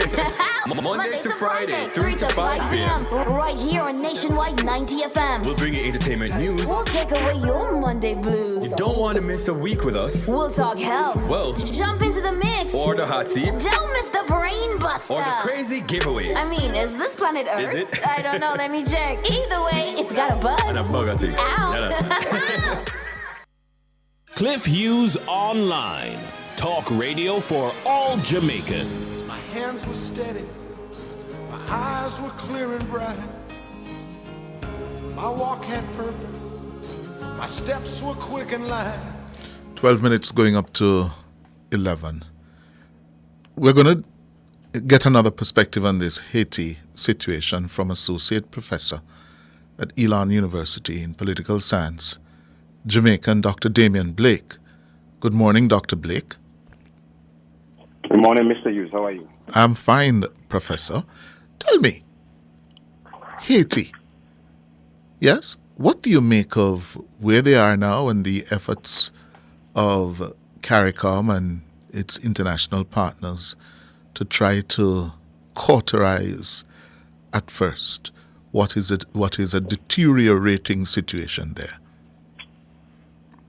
Yes, I often say to my students in my political science class on campus that the way I look at Haiti is both from within and from without, right? And so Haiti's history is replete with external influence, but also internal turmoil. Mm-hmm. You're talking about the first independent republic, 1804, and thereafter, that set in motion a chain of political and economic events in Haiti, which has resulted in the assassination of five of its presidents, and the removal of office, whether through coup d'etats or protests, of almost 30 of the 47 presidents. Hello? Oh dear. We're going to try and get back Professor Blake. Yes? Professor Blake studied here at Mona, and he's now Professor of Political Science at Elon University. Professor Blake, you're back with us? I'm back. All right, good. I'm back, yes, good. Yes, so you were saying... Right, so I was saying it's a combination of both internal and external factors. And so when Haiti became independent in 1804, that set in train a number of political and economic problems for the country, which resulted in the assassination of 5 of its presidents, and about 34 of the 48 of them since that time to now have been removed from office, whether through protests or coup d'etats. So, to me, what does it mean? Oh no, don't tell me this is gonna... Oh, something is wrong. Something is wrong in terms of the connection. But the point that Professor Blake is making is that the history of Haiti is characterized by both external influence forces and internal turmoil. Yes? I don't know if you can separate both the internal and the external. But the point is, for those who would have us believe that it's all due to the external forces, yes, that's not true. They're distorting history, yeah, and in so doing, skirting part of the problem that has to be dealt with, and that is building internal capital, yes, social capital among the Haitian people to play a far greater role in building their country. Yes. Professor is back. Professor Blake? Yeah, I'm back, please. I wonder what is the problem. Anyway. Well, it seems that there's some interference with this conversation. So. All right. Pick it up from where you were. Right. So, when we look at Haiti's history and the current crisis that it's facing now, I think the external factors, we cannot discount them. I thought you had mentioned that, and you're spot on. So America's influence, the influence of France certainly had Haiti paying an indemnity back to them up until the end of World War II. Think about that. Think about the economic setback that could have to a nation, having to make repayments, to a former colonizer. Yes. So those things certainly play a very important and pivotal role. The United States' hands are not clean either. Up until the 1990s, the U.S. was involved in the disbanding of the Haitian army. And I think that also plays into some of the current problems. A lot of people don't know that Haiti does not have a current standing army. Right? The army was disbanded. And so, what you have happening is that the maintenance of the rule of law has been relied upon heavily on the Haitian police. But that police force has been dogged by corruption, political corruption. A series of leaders who have emerged. I can think about the Duvaliers, Papa Doc, Francois Duvalier, and Jean-Claude Duvalier's son, Baby Doc, in the 70s and 80s, the two of Haiti's dictators. They used the police force and the Tonton-Macoutes. This was a kind of a paramilitary group that they had. Yes, the Tonton-Macoutes. Security forces, yes, for their own purposes. So we cannot divorce from this conversation the internal contributions that the series of Haitian leaders have contributed to the country's demise. That's a very important conversation to have as well. And part of the current episode, yes, is the role of the gangs. And what is not being well reported is the fact that several of these gangs, yes, the latest estimation I see is 200 gangs throughout Haiti, several of whom are controlled by business elites, the rich industrial class in Haiti, who control and operate them to protect their own businesses and social standing as well. Yes, Clliff, and that's an unfortunate truth, but it goes back to what I've been saying is that the security atmosphere in Haiti has never been stable, and so what do? You outsource that to these kind of private entities, whether legitimate or illegitimate, and that has been the case among some of these groups, particularly the Haitian business groups in Haiti, that they have outsourced the security infrastructure, these elements. And because of the failure of the Haitian state, and this has been happening over decades, I mean, going all the way back. I think that's how it's going to be with Professor Blake this morning. Yeah? We're not going to, it seems like it's not destined to happen. Yeah? But thank you very much, Professor Blake. And we have to try to understand all the elements and not to paper over, yes, some of the tough issues here. Yeah? And what CARICOM, the US, Canada, France are all now attempting to do is going to take a long, sustained effort. Yeah? And as I said too, from Freedom Imaginaries last night, Mr. Lane, yeah? The countries in this neighborhood surrounding Haiti are on the horns of a dilemma because they are obliged to follow international law when it comes to people fleeing persecution and terror and crime. Yeah? But they have a real problem when they send a signal that, listen, you can come here.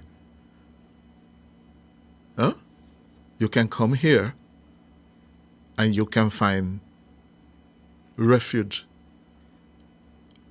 Just talk to the people in Turks and Caicos and you see what they're facing. And part of the global response has to be to assist the countries in the region who are most vulnerable to the spillover effects, the instability generated by what's happening in Haiti. That France, the US, Canada, and the big powers, the UK, have to provide further help and assistance to these countries to deal with the fallout. Yes. Yeah, it's not an easy, oh, you must do this and you must do that. Yeah, when they start to turn up on our shores and you have to take care of them, yes, you must. But it gets to a point where you could be in peril. And that is why the solution is fixing Haiti. Yes? And Haitians will have to step up. Yeah? The Haitian diaspora is very, very powerful. But the level of commitment to Haiti is in question. Time for the break. My hands were steady, my eyes were clear and bright.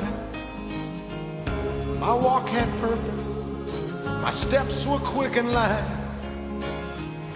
And I held firm to what I felt was right, like a rock. Like a rock. I was strong as I could be, like a rock. Nothing ever got to me, like a rock. I was something to see, like a rock.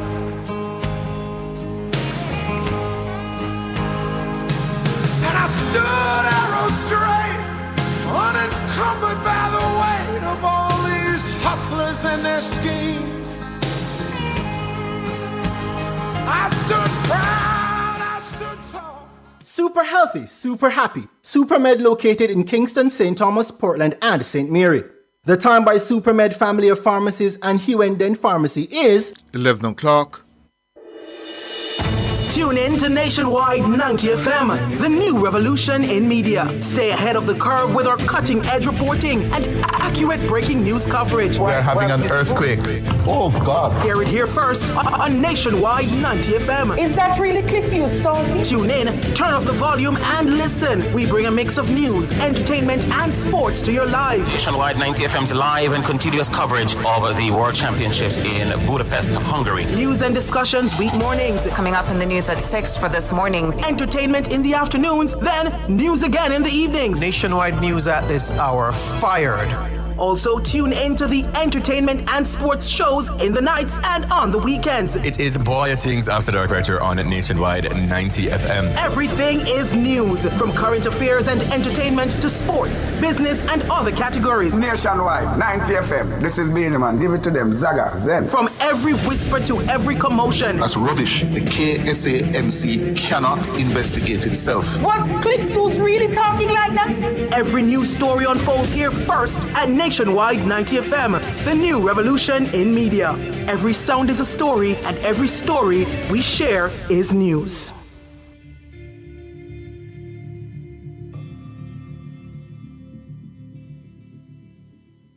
The Olympic Games 2024 live from Paris in France, exclusively on Nationwide 90 FM. The Jamaican star shines bright once again. Live here halfway through an Olympic finals. This summer, Nationwide 90 FM is coming in hot. Jamaica to the blacks! Nationwide 90 FM will be blazing as we bring you the games of the 33rd Olympiad live from the French capital, Paris. 16 fantastic days of competition in 41 sports. Noblin Williams-Mills coming, McGrory flapping, her arms are waving, and Noblin Williams-Mills coming through for Jamaica's goal. The station will bring you analysis and live coverage from the opening day of competition, Friday, July 26th to the very last day of action on Sunday, August 11th. And some parchment! Let's go! Oh, what a run! Everything and anything Paris Olympic Games 2024 can be heard right here on Nationwide 90 FM. It is a glittering goal for Sharika Jackson, and how they will celebrate that back in Jamaica. We'll capture the spirit of athleticism. We'll narrate the Olympic fever, define thrilling moments, and report on the blood, sweat, and tears of the world's greatest athletes. Nationwide 90 FM is going to the Paris Olympic Games, and we're taking you with us. Tune into Nationwide 90.3, 90.5, 90.7, and 90.9 for live updates and commentary. We'll be giving the listeners a front row seat to witness excitement, triumph, and memories. And I think it was a clean sweep for the Jamaicans. Stay tuned to Nationwide 90 FM 24/7. Experience the Paris Olympic Games 2024 right here on the Revolution in Media Nationwide 90 FM, your Olympic Center. Exclusively on Nationwide 90 FM.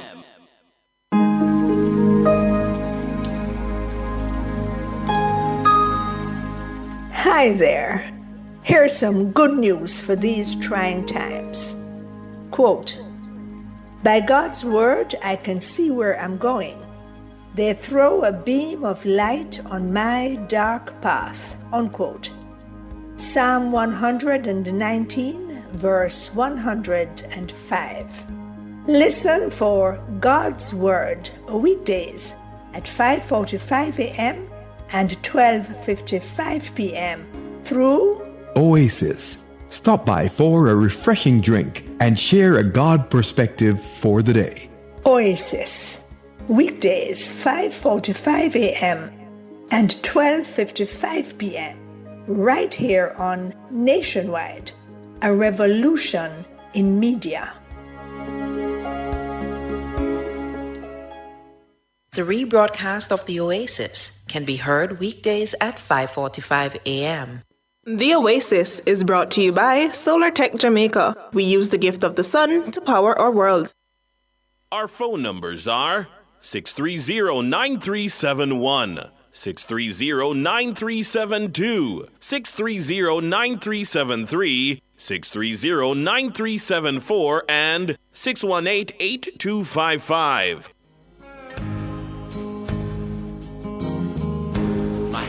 5 minutes after 11, and we apologize. The phone system just had the better of us with that interview with Associate Professor of Political Science at Elon University, Jamaican Dr. Damien Blake. Yes, the phone system has had the better of us. If we can do it a little later, we will. Eddie, good morning. Yes, morning, Mr. Hughes. Good morning, sir. Yes, greetings to you, my brother. Good. You're the man that really positive views at all times. Mm-hmm. Yes. You know, someone was really informed me that the one day last week was Peace Day, actually. Is that so? It was last week or the week before, I think. Or the week before, yes. Anyway, I was told that they was having a Peace Day. But I was saying that just having a one, Peace Day alone, that doesn't work. You know, we truly and really need love. We have to demonstrate love, really, for each other. Isn't that so? Yes, sir. Peace must be every day, not a day. Must be every day. Yes, we need love, Because, we're killing off each other, every day, every year, thousands, each year and all of that. So it's a really hard thing to really, keep going on continuously. You see what I mean? So it said it's really hard. It's really sad to know that is going on, continuously. Mm-hmm. Yes. And anyway, I have a song out there named Show More Love. I invite you to really tune into it on YouTube, actually. You see what I mean? Hold on a minute. Hello? Yes. Yes, sir. Yes, so you can kindly tune into it, named Show More Love by Eddie Baker. Uh-huh. Yes, it's all about we telling the people to show more love for each other. That's it? Yes. Okay, sir. Good. 7 minutes after 11. Oh, Lord. So he wants to come here and showcase his song. Yeah, that was the objective of that. Mm-hmm. It's 7 minutes after 11. This afternoon, sometime on or around 2 o'clock, the Finance Minister, Dr. Nigel Clark, will begin his budget presentation, the first major presentation of the 2024 budget debates. And we will be having that live for you here as a result of the presentation by Dr. Clark. We will not be having the E-zone and the sound off, or we might be having a part of the sound off. Yeah? The sound off begins at 1. And when Dr. Clark begins to speak, we will go to him. All right? So more than likely we won't be having the E-zone with Kareem and Honeybee this afternoon. Who do we have? Leo. Hello, sir. Good morning. Good morning. Is this Mr. Hughes? Yes, it is. Okay, your voice sound different on the phone, man.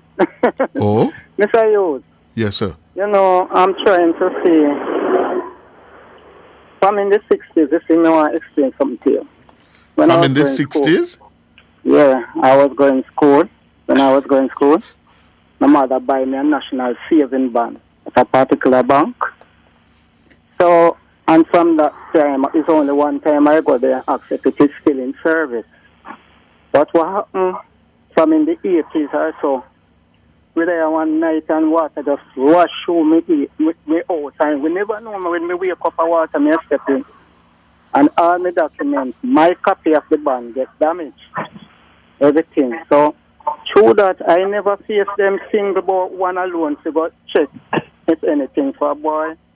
Me no want to make money just like it just go so yeah, call and I try to ask you how me can go about it.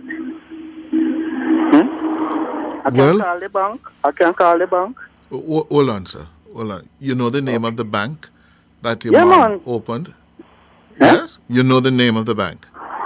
Yeah, man. I mean, know how much the bank did buy, bought for and everything. And you know the bank account number? No, it just was was not a bank account. It was a long stretch of paper. Yeah, but I don't know the number. Okay. Everything I just used to have it in a. Oh, you know which bank it was? Yeah, man. And you know which branch it was? Yeah, man. Then you don't got a branch, man? No, sir. I just feel like you don't know who to go to get in. No, sir. No. Okay, nearly same. All the banks, yes, have customer service reps, in the banking halls. When you go into the bank, you're not going to join the line. You need to ask to speak with a customer service representative. Yes? Okay. And you go to that person, walk with an ID. Yes? So you say your name, what's your name, John Brown? No, man, my right name. All right. I don't want your right name. I just want to give you a name. But me just your Yeah, John Brown. Yes? And you walk, you have a passport? It expire. It expire. But you have an ID card? Yeah. You have your electoral office card? No, that one expire. I never get through in the last one, but me go at it still. So what kind of ID you have? Like valid ID? Yes. I don't have no valid one right now. What's here now? What a worthless man you be. You walk on and you have no ID. And I say walk on 2 more time. Most of the time, one can go up and down here. So I have a reminitis pigmentosa in my eye. So I have to wait until either my daughter available or my son. So some of the time now, actually you hook me up here now and somebody I go up if on the last session I go up at the ID place now. I'm gonna get you to go up. So I know me have this at and I want to look about it now. Well, I would suggest, sir, it would be good for you to get an identification card that will certify that who you say you be, you are indeed that person. Yeah, man. Yes? That's the first thing you need to do. And then you need to ask your daughter or one of your caregivers to take you to the branch of the bank with your ID card and ask to speak with a customer service representative. A customer service representative. Yes. You remember what year your mother took out that for you? I just know it's in the 60s. That I was in primary school. How old you are now? Roughly 70. 70. So you were a child when your mother took it out for you? Yeah, man. I was going primary school. You know how much money it was? They bought the band for 1 guinea. In a them time, 1 guinea. One what? Guinea? Guinea, yeah, 21. 21 shilling was 1 guinea then time. Yeah? 21 shillings. Oh. That was the top rating they were selling for them time. Mm-hmm. There were other bands selling lower than that, you know. Yeah. But she did bought me the 1 guinea one. Uh-huh. I mean, I know the 60s are what? Nearly 50 years ago, that, 50 odd years ago, that. Which bank was it, sir? The Bank of Jamaica down King Street. The Bank of Jamaica? Yeah. That means it's the central bank? Yeah, man, the one down King Street. Which one down King Street you attack?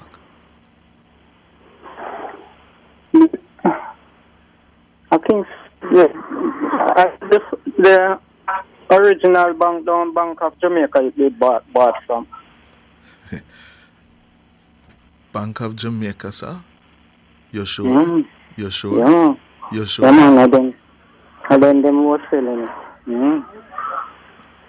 Well, me no know, and you don't remember the year.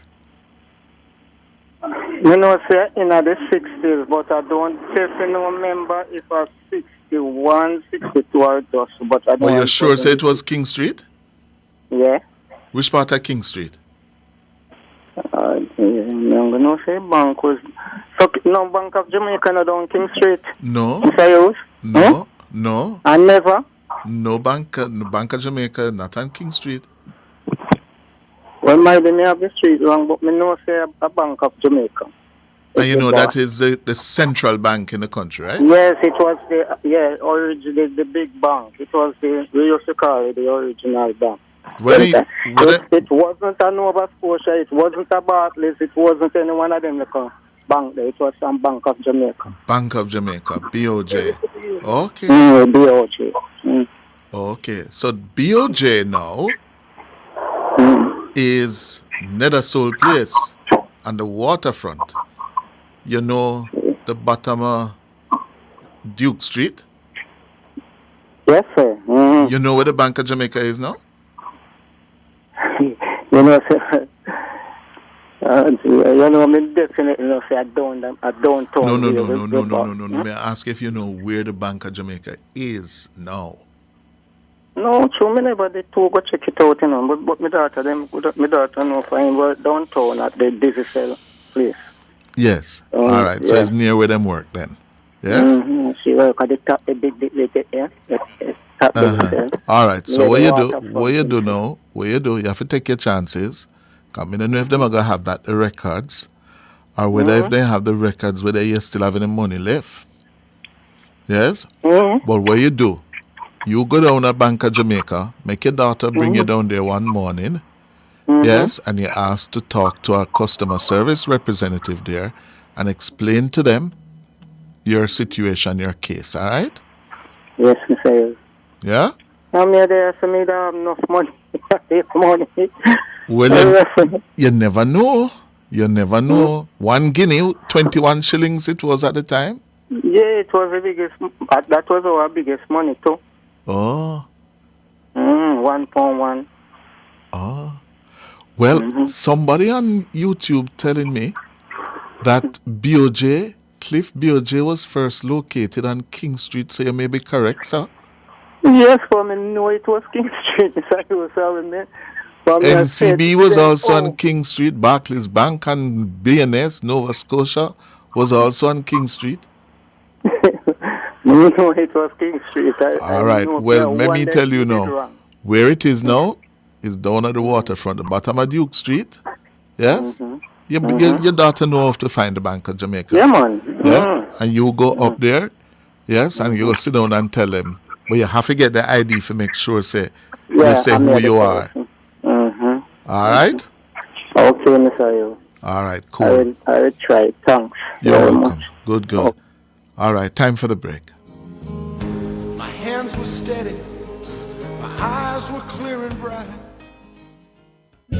Live exquisite this year with new arrival black and chrome fixtures for your home at Unique Living. Select from a wide variety of rain shower systems, fabulous faucets, and stylish sinks to suit your kitchen and bathrooms. Get uncompromised quality and style unique to you. Shop everything new at Unique Living, Jamaica's leading shower and faucets provider. Visit shop number 6, 30 Dunrobin Avenue, Kingston 10, or call 876-755-3661 to 2. Welcome deluxe, the cream cracker that rises to the top. So crisp, so light, so buttery. When you're good, you're just good. Hey, at the national flavor, you go want to buy this bag. So good, it's just so good. Welcome deluxe, the cream cracker that rises to the top. So crisp, so light, so buttery. National Baking Company, just so good. Clliff Hughes Online. Talk radio for all Jamaicans. My hands were steady. My eyes were clear and bright. My walk had purpose. My steps were quick and light. And I held firm to what I felt was right. So, Orlando, now, all of you senior elders, was the Bank of Jamaica on King Street before it moved to Nethersoul Place? Yes? I see on my YouTube channel, who is C. Francis? C. Francis saying that the BOJ was originally on King Street, in the building that now houses the Director of Public Prosecutions.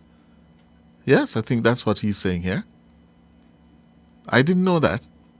Yeah, the building which now houses Office of the DPP was the old BOJ office, says Carlton C. Francis. Anyway, anybody else can confirm that for me? Yeah? I didn't know that, BOJ. That would be after my time, maybe, as a young youth, you know. Me's a young youth, I never want to know them thing there. Damien, what about you? You're there around long time.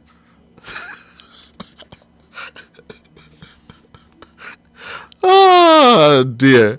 I gather we have back on the line Professor, Ras Benji Masob says, yes, it was Clliff. Michael de Cordova says, it could have been the government savings bank, but that was at the corner of King Street and Tower Street, which became Workers' Bank. Oh, sit you know. Yes.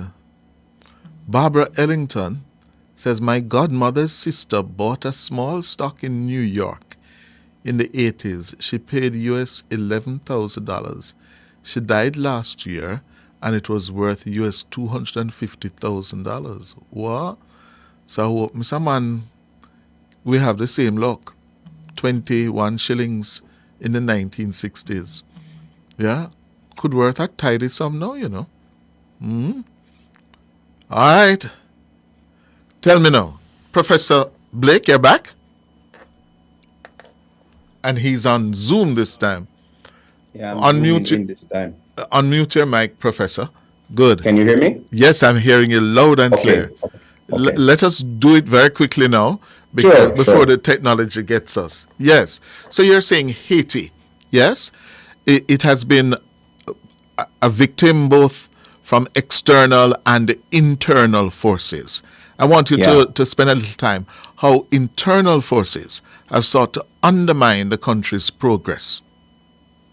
Well, starting with its, once it got its independence, internally there was a division between the population, between the mulattoes in the mixed race, the elite in the north, and the predominantly black Haitians of the south. So socially, it had a division then.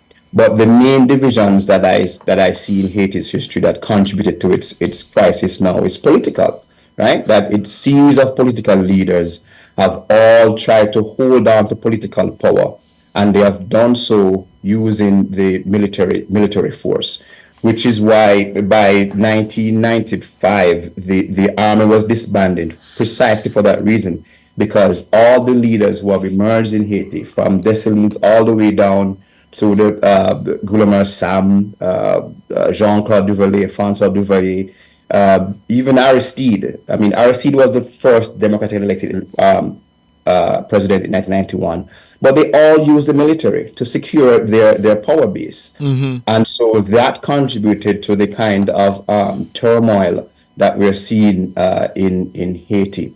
Now, with the disbanding of the military, what happened is these kind of private paramilitary troops or forces that now emerged, and they have outsourced to them.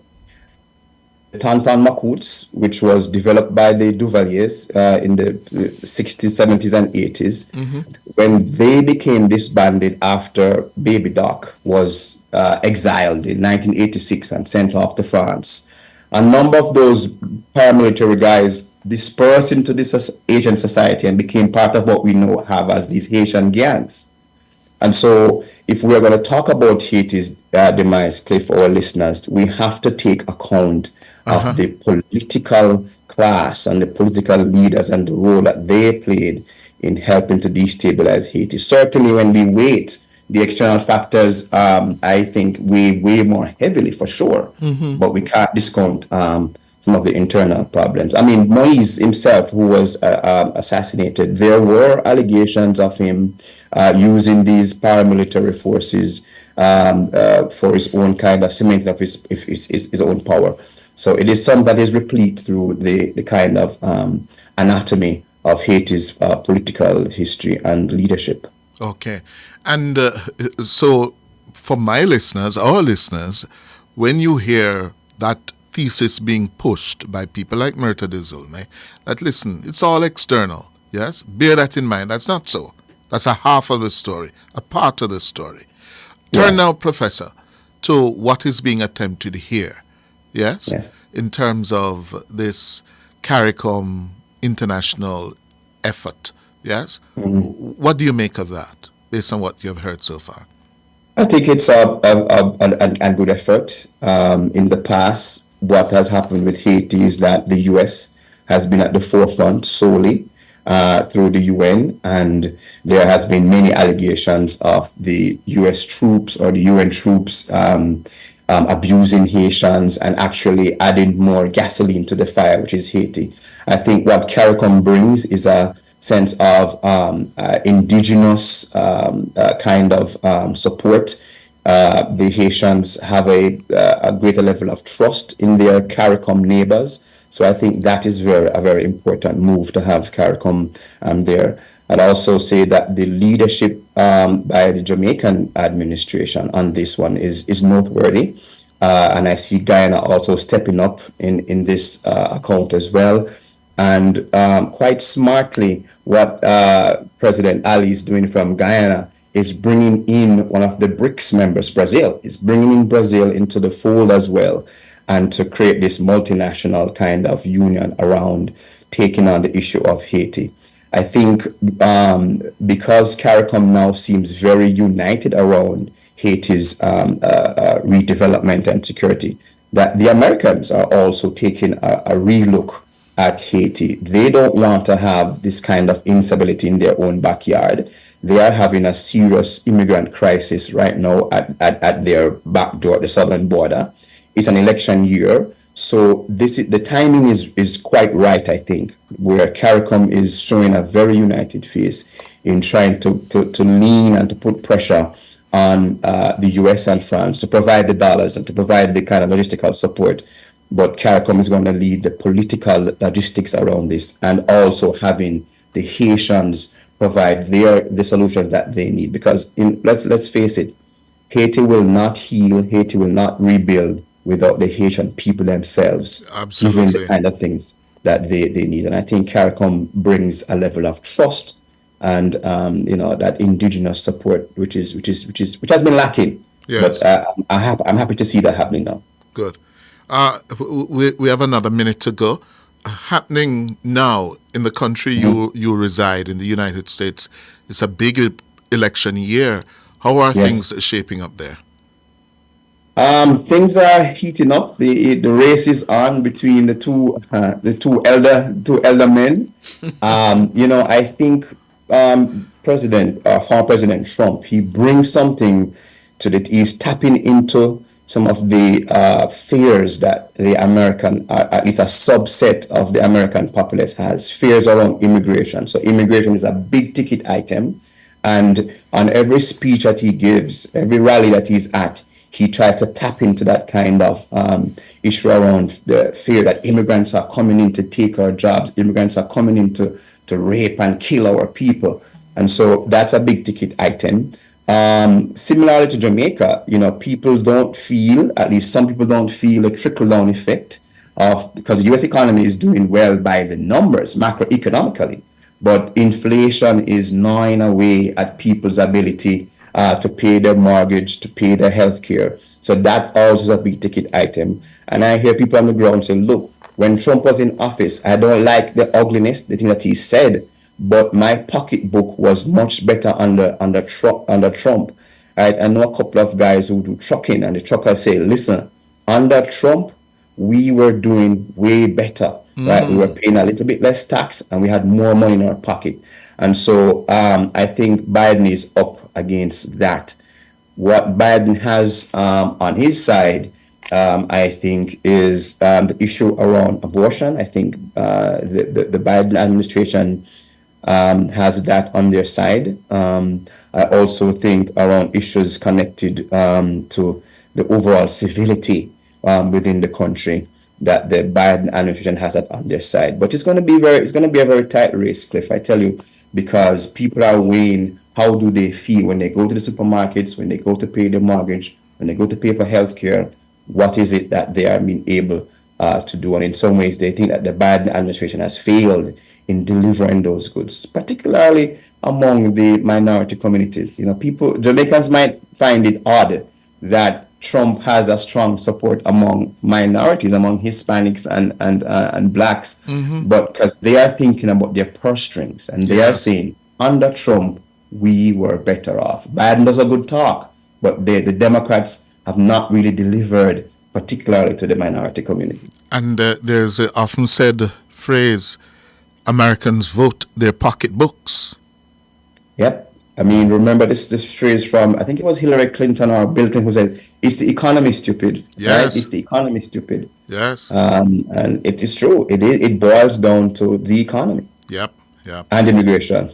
Yeah. Thank you very much, Associate Professor of Political Science at Elon University, Damian Blake. Thank you very much, Dr. Blake. Thank you, Clliff. Take care. Good. Bye-bye. Time for the break. After the break, Wes is telling us 21 shillings, 1 guinea, today, according to Wes on YouTube, is $235.24. And so the man has about 11,750 Jamaican dollars using the current rate of exchange plus interest rate. That's by Wes's calculation on our YouTube platform. 21 shillings back in the 1960s, he says, is now $234.24. So the man has about $11,750 using the current rate of exchange plus interest rate. Time for the break. Like a rock, like a rock, I was strong as I could be. Like a rock, nothing ever got to me. Like a rock,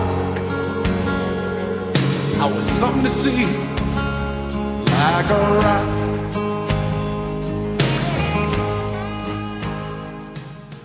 Studying overseas? Contact Versan Educational Services Kingston, Montego Bay, or New York office at 876-755-2187 or read the Wednesday blog at www.versan.org for more information. The time by Versan, VES is best, is 11:32.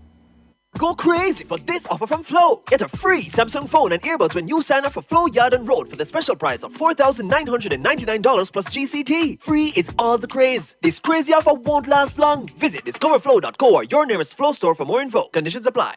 EduCom is at it again with the EduPower Energy Loan. Cut your high energy bills with solar. Power up your home, business, or upgrade existing equipment. Access everything solar. Panels, water heaters, and much more. You've got the power with the EduPower Energy Loan. Borrow up to $3 million with up to 5 years to repay at competitive interest rates. Conditions apply. Call EduCom at 876-926-6973 for more info. EduCom Cooperative Credit Union Limited, providing value through service. Our phone numbers are 630-9371, 630-9372, 630-9373, 630-9374, and 618-8255. 27 minutes going up to noon. My listeners are some of the best in the world, you know. So here's one from a listener. You never know that, Clliff? BOJ was on King Street. King Street was Jamaica's most important street. All the major banks, Barclays, Scotia, CIBC, Royal Bank, had their headquarters on King Street. And no, King Street was very, very, very powerful in terms of the place to be located. But me's a young youth in Milton. He's a young youth. Me know like you. If you know, when me start go King Street, me know BOJ, they wait there now. Yeah? It was also the biggest shopping street with the biggest department store at the time.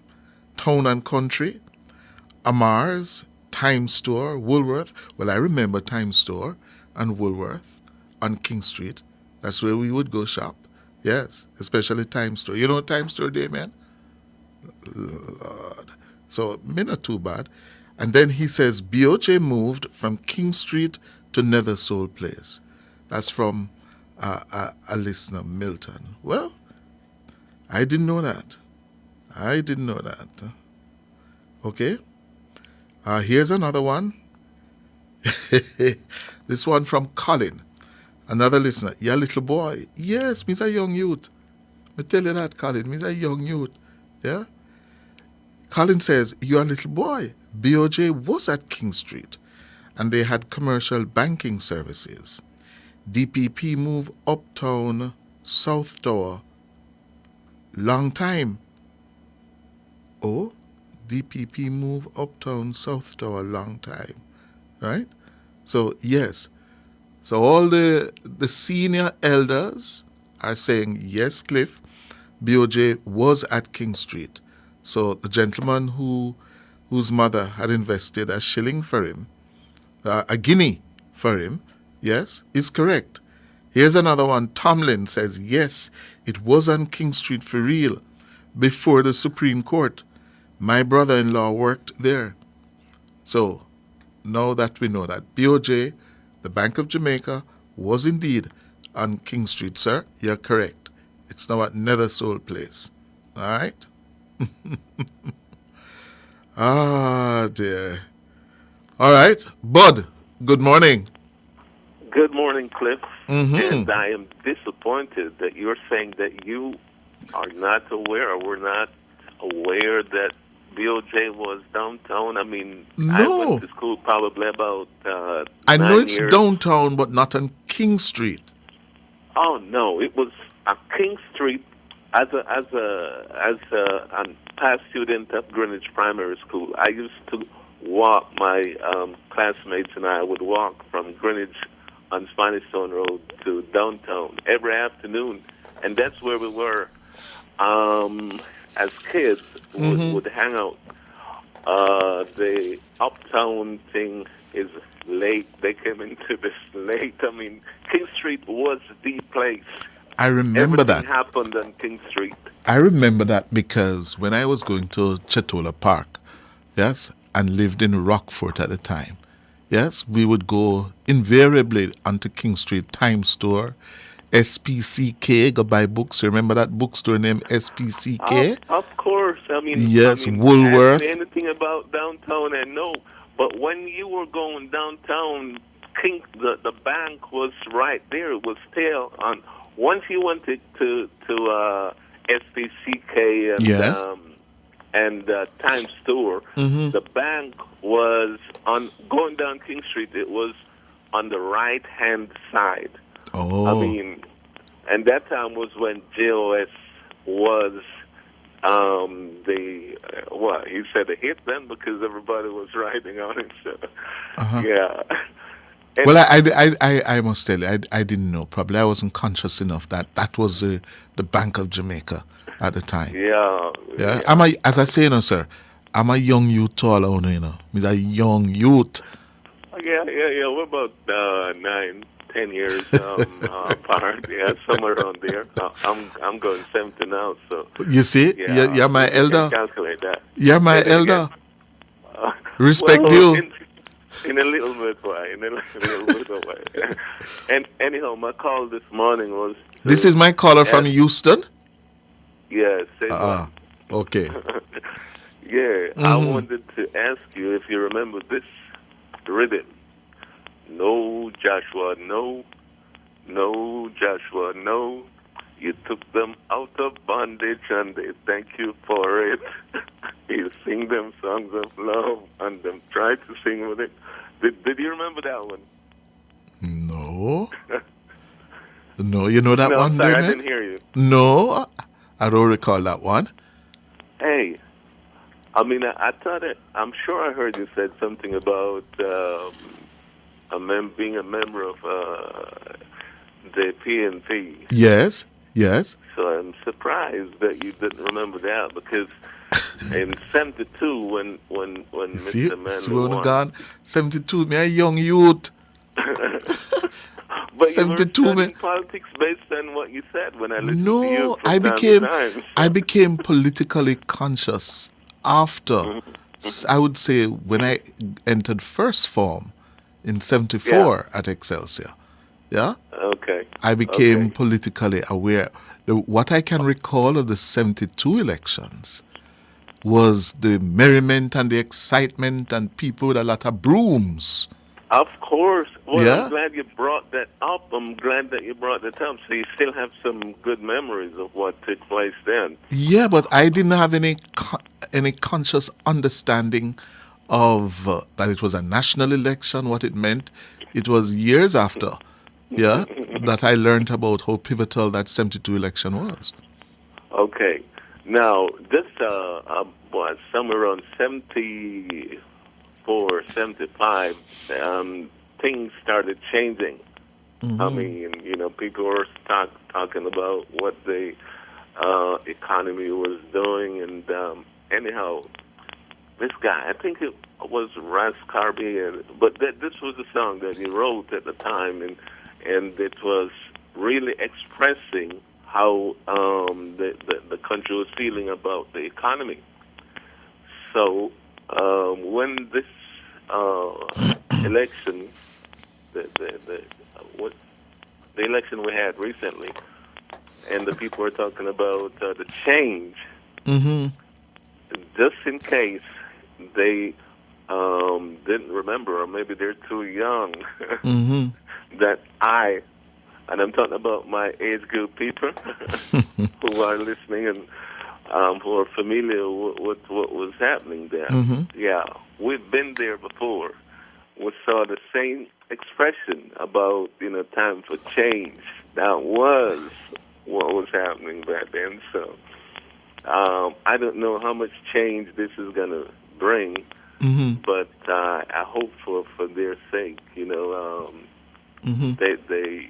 it will make a big difference to them, because in my opinion, I don't think that it's going to be a lot things that we haven't seen before. Yes. Going back to King Street, yes? Yeah. One of the things that I recall that we would go to Time Store and Woolworth, yeah? And you could get just about everything at Time Store or Woolworth, from a pin to an anchor. That's correct. And I recall it was dirt cheap. Oh, almost for nothing. Yes. Comparing to now. Yes. Yeah. Things so you could. You're definitely right on that. Yeah, if you walk with $1 or $2 into Woolworth and Time Store, you come out with 2 bags. Of course. Yeah. Yes. So I'm bringing back a little bit of your memories. Then. Yes. Yeah. No kidding. You know, Bob, for example, Tasty Patty. And I'm giving God. Tasty free advertising. Mention that. You know how much was for a Tasty Patty when I was leaving? This would have been 70. 6 pence? Yes. About 6 pence. Are a little cheaper than that. Oh, okay. Well, I recall it was 5 cents. But your 5 cents was what we used to call 6 pence. Oh. Yeah. Well, the pound and pence thing was a little bit before my time. Yeah, didn't really get the hang of it. Actually, it was 1968. Right. It changed 1968. It changed 69. So you were what, about it 4 years changed. old? In fact, it changed September 69. Oh, it's 69. 69. So I would have. That's correct. So yeah. I was 7 years old. Oh, 7. Okay. Yes. All right. So the Tasties patties were less than the 5 cents when you bought it. Oh. Because as a proud historian, this is me I'm talking about. Just laugh about it. But I remember when Tasties opened, it was just a little box on Halfway Road. And we used to go there as kids to buy the patties for tuppence. Do you know what tuppence is? I heard about tuppence. Tuppence was what, 2 pence or 3 pence? No, it was 3 pence. 3 pence, yes. 3 pence, yeah. Yes, tuppence. So yeah, I'm ahead of you there. Yes, and I mean, it just took over because there was a patty place on Retirement Road that was competing. Our Tasties took them on. I don't know if you've heard about Bruce's. Bruce's, yes. I remember Bruce's. Okay. Yes. Okay. Mm-hmm. So Bruce's was the king of patties before Tasties. So Tasty came or opened in 66, if I recall. 66. 66. Was it? Could be. I'm not sure of that. I can't remember the year. Hold on for me, Bob. Hold on for me, Bob. Let me go earn some money and come back. My hands were steady, my eyes were clear and bright. My walk had purpose. Furnitureland at 112 Constant Spring Road is Jamaica's premier furniture retailer when searching for stylish and elegant pieces for your home. The time by Furnitureland is... Comments time, 11:45. What the world needs now is more than a vacation. We need to come back to feeling our best selves again. Back to inviting. Back to loving. Back to life. Back to the little bit of Jamaica that's inside all of us. Come back to being lively again. Back to laid back. So call your travel agent or go to visitjamaica.com and come back to the vibe that comes alive in Jamaica. Total Tools is now open in Drax Hall. Mondays to Saturdays from 7 a.m. to 7 p.m. Sundays from 9 a.m. to 4 p.m. and open on holidays. Visit them at Lot C6, Drax Hall, St. Anne. Telephone 876-972-6328 or 876-373-2729. Total Tools. Every tool, every trade.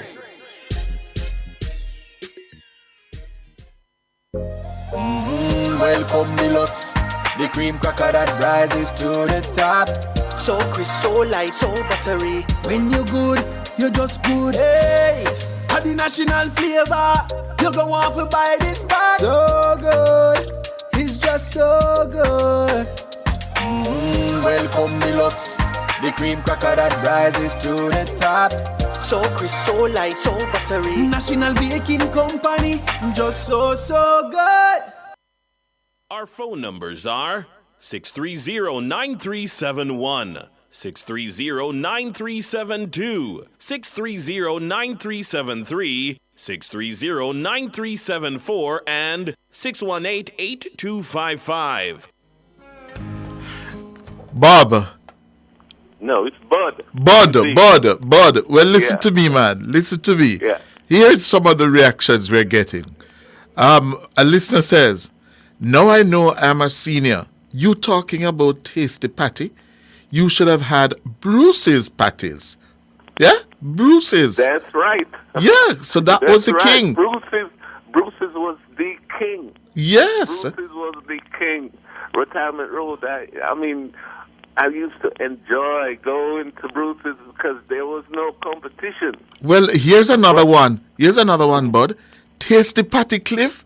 Bruce's patty was the best. Wow. It was until Tasties came in. I'm telling you because I don't want to say that I'm a connoisseur.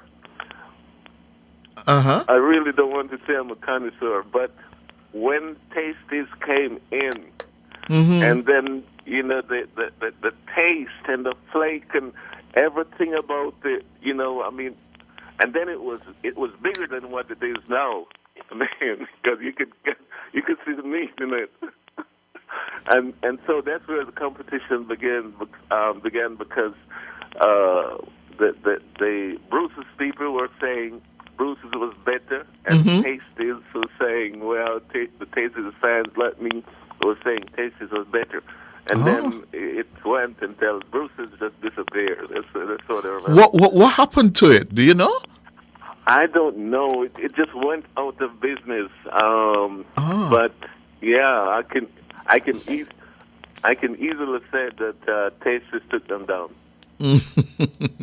Well, the reactions, it's amazing the things that get people going, Handel Price says, Tasties, patty or meatloaf and juicy full box drinks used to be the treat 1970s to 1980s.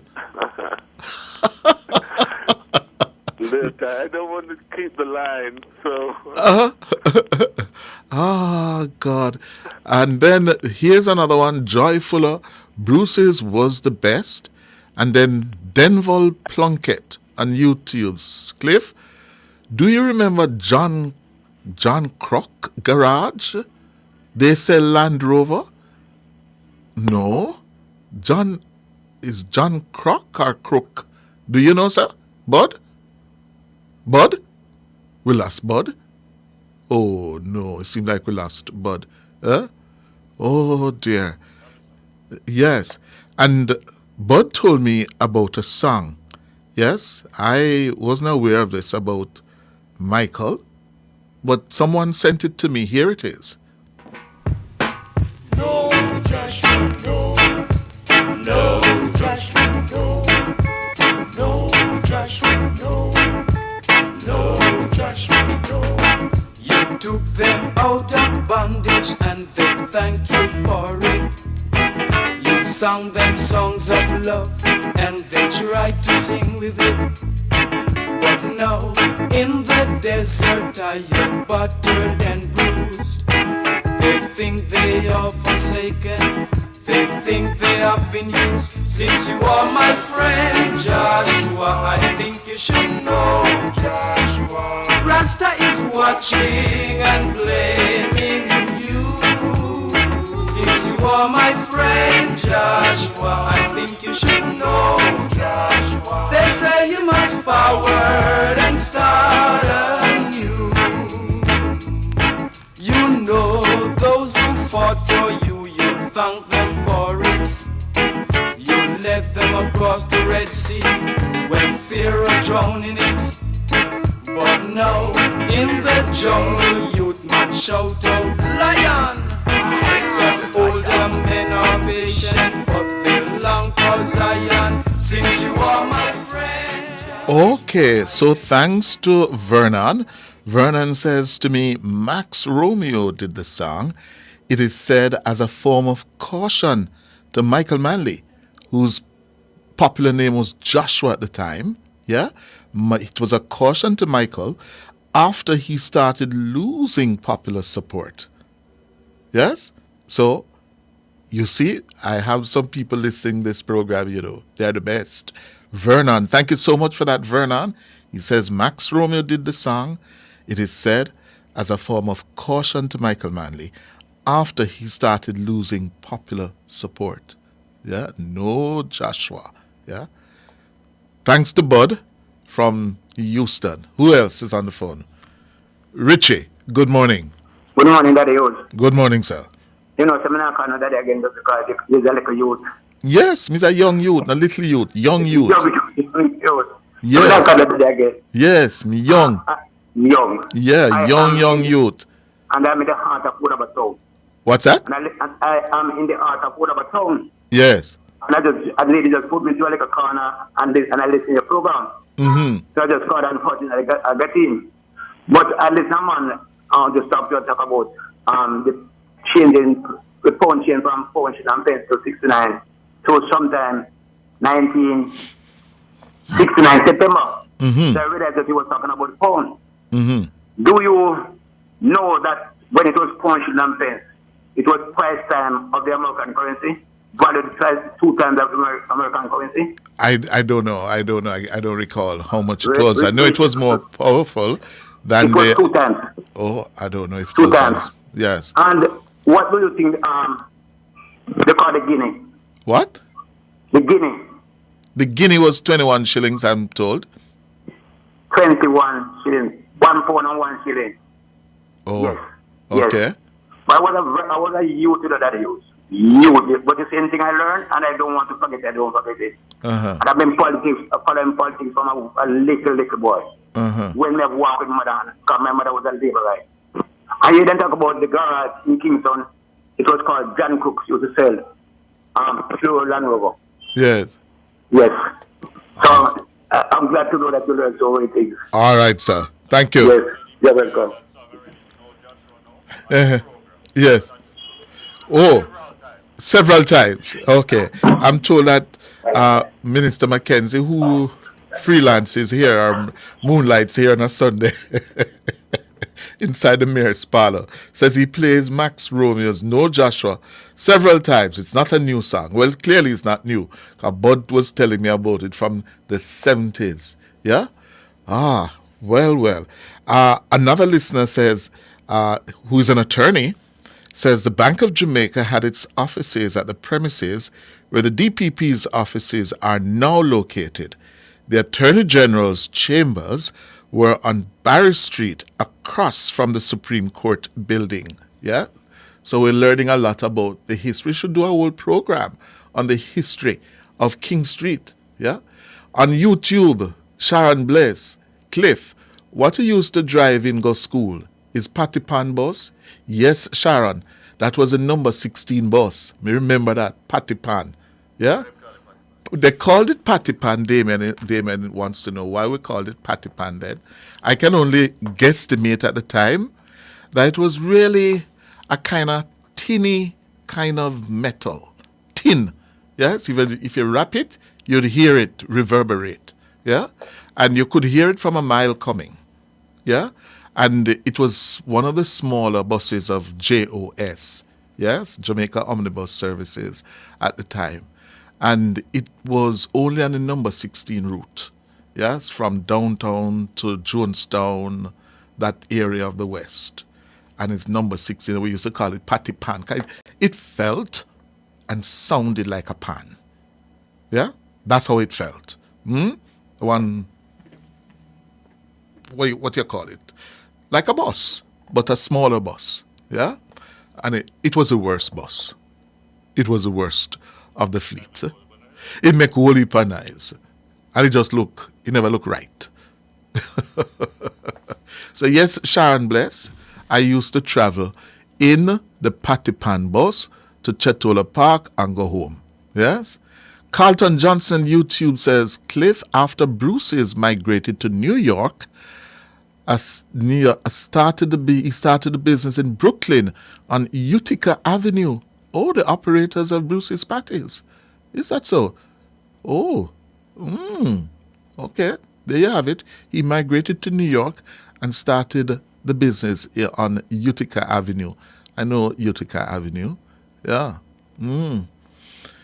All right. That's how we're going to leave it for the morning session after the history lessons, the throwback to Jamaica, especially King Street in the early 70s, late 60s. Time now for the world at noon. My hands were steady, my eyes were clear and bright. My walk had purpose, my steps were quick and light. And I held firm to what I felt was right, like a rock. Like a rock, I was strong as I could be. Like a rock, nothing ever got to me. Like a rock, I was something to see. Like a rock,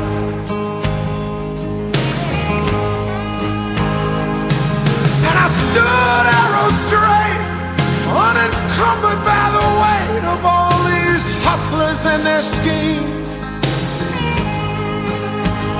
I stood proud, I stood tall, high above it all. I still believed in my dreams.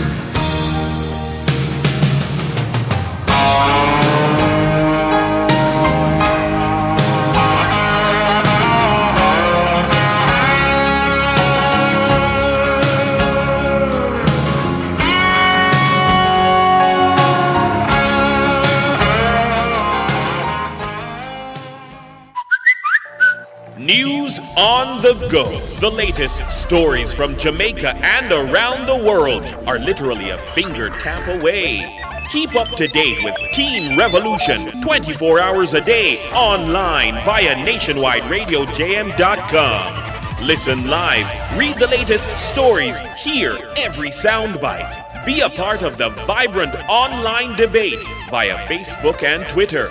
Now you can get all your favorite premium nationwide content at your convenience. Visit the Android Play Store and download it for free today. Nationwide RadioJM.com. All day, every day. Team Revolution. You're listening to Nationwide 90 FM. The time is 12 o'clock. It's credible and factual. The World at Noon on Nationwide 90 FM. A very good afternoon to you. I'm Tona Thomas. Coming up in the Nationwide World at Noon for this afternoon, Tuesday, March 12, 2024. Family of 4 perished in a fire in what is suspected to be an arson attack in St. Catherine. Police urges in-drive taxi operators to exercise heightened caution in light of recent incidents involving some of their colleagues. Latest data reveals nearly 4,000 people have died from COVID-19 in Jamaica since the virus surfaced. CARICOM chairman urges Haitians to give the agreement coming out of their regional leaders summit on Monday a chance to work. In regional news, Kenya again hits pause on its police deployment to Haiti. In international news, U.S. inflation edges up as Federal Reserve debates interest rate cuts. And in sports, Jerome Waite replaces John Wall as head coach of Jamaica's under-20 men's football team. The details after the break.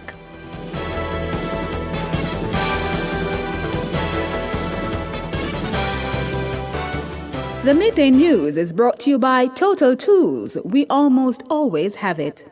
If it's news, it's got to be Nationwide 90 FM.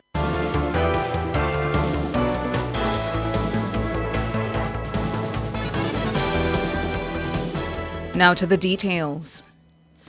A St. Catherine family of 4 died early Tuesday morning in what is suspected to be an arson attack. The incident happened in Central Village. Head of the Constabulary's Corporate Communications Unit, SSP Stephanie Lindsay, says a 4-year-old was among those who perished in the blaze. Sometime after 1 o'clock, police received a call about explosions heard and fire coming from a premises in Central Village and area referred to as compound. So when the police went there, they confirmed that the fire department was called in. After they came and put out the blaze and did the cooling down operation, 4 bodies were found. We understand 3 burnt beyond recognition. One of the bodies partially, not much burnt to that body. So far, preliminary, of course, we still have to await DNA and so on to fully confirm the identity, but it is suspected to be a mother and her 2 daughters and her grandson. We understand that the grandson is 4 years old. As a matter of fact, he celebrated his birthday yesterday. And then the other one of the females will be a 13-year-old student from the Hotel Marte High School.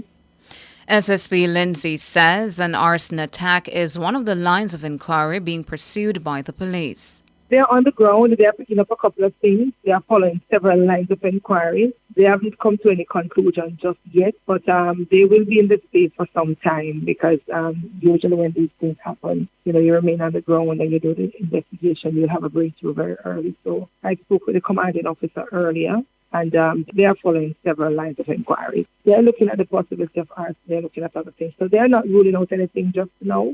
I think the fire department will assist us to see if they could determine the cause, the cause of the fire.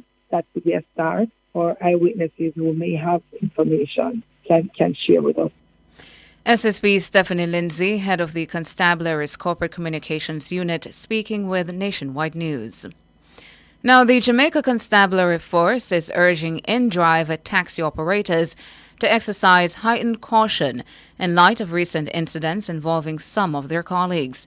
Head of the St. Andrews Central Division, Senior Superintendent Marlon Nesbeth, says the call to action follows a series of reported incidents, including assaults, robberies, and murders involving in-drive taxi providers.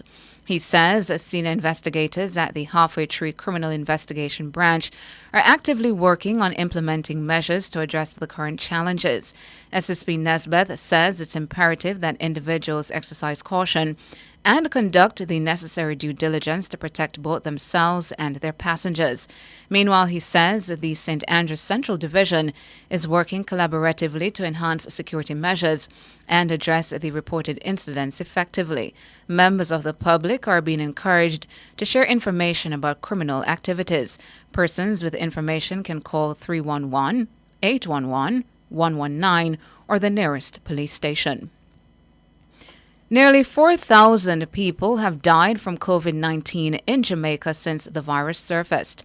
Health and Wellness Minister Dr. Christopher Tufton gave the update recently at a meeting of the Standing Finance Committee of Parliament.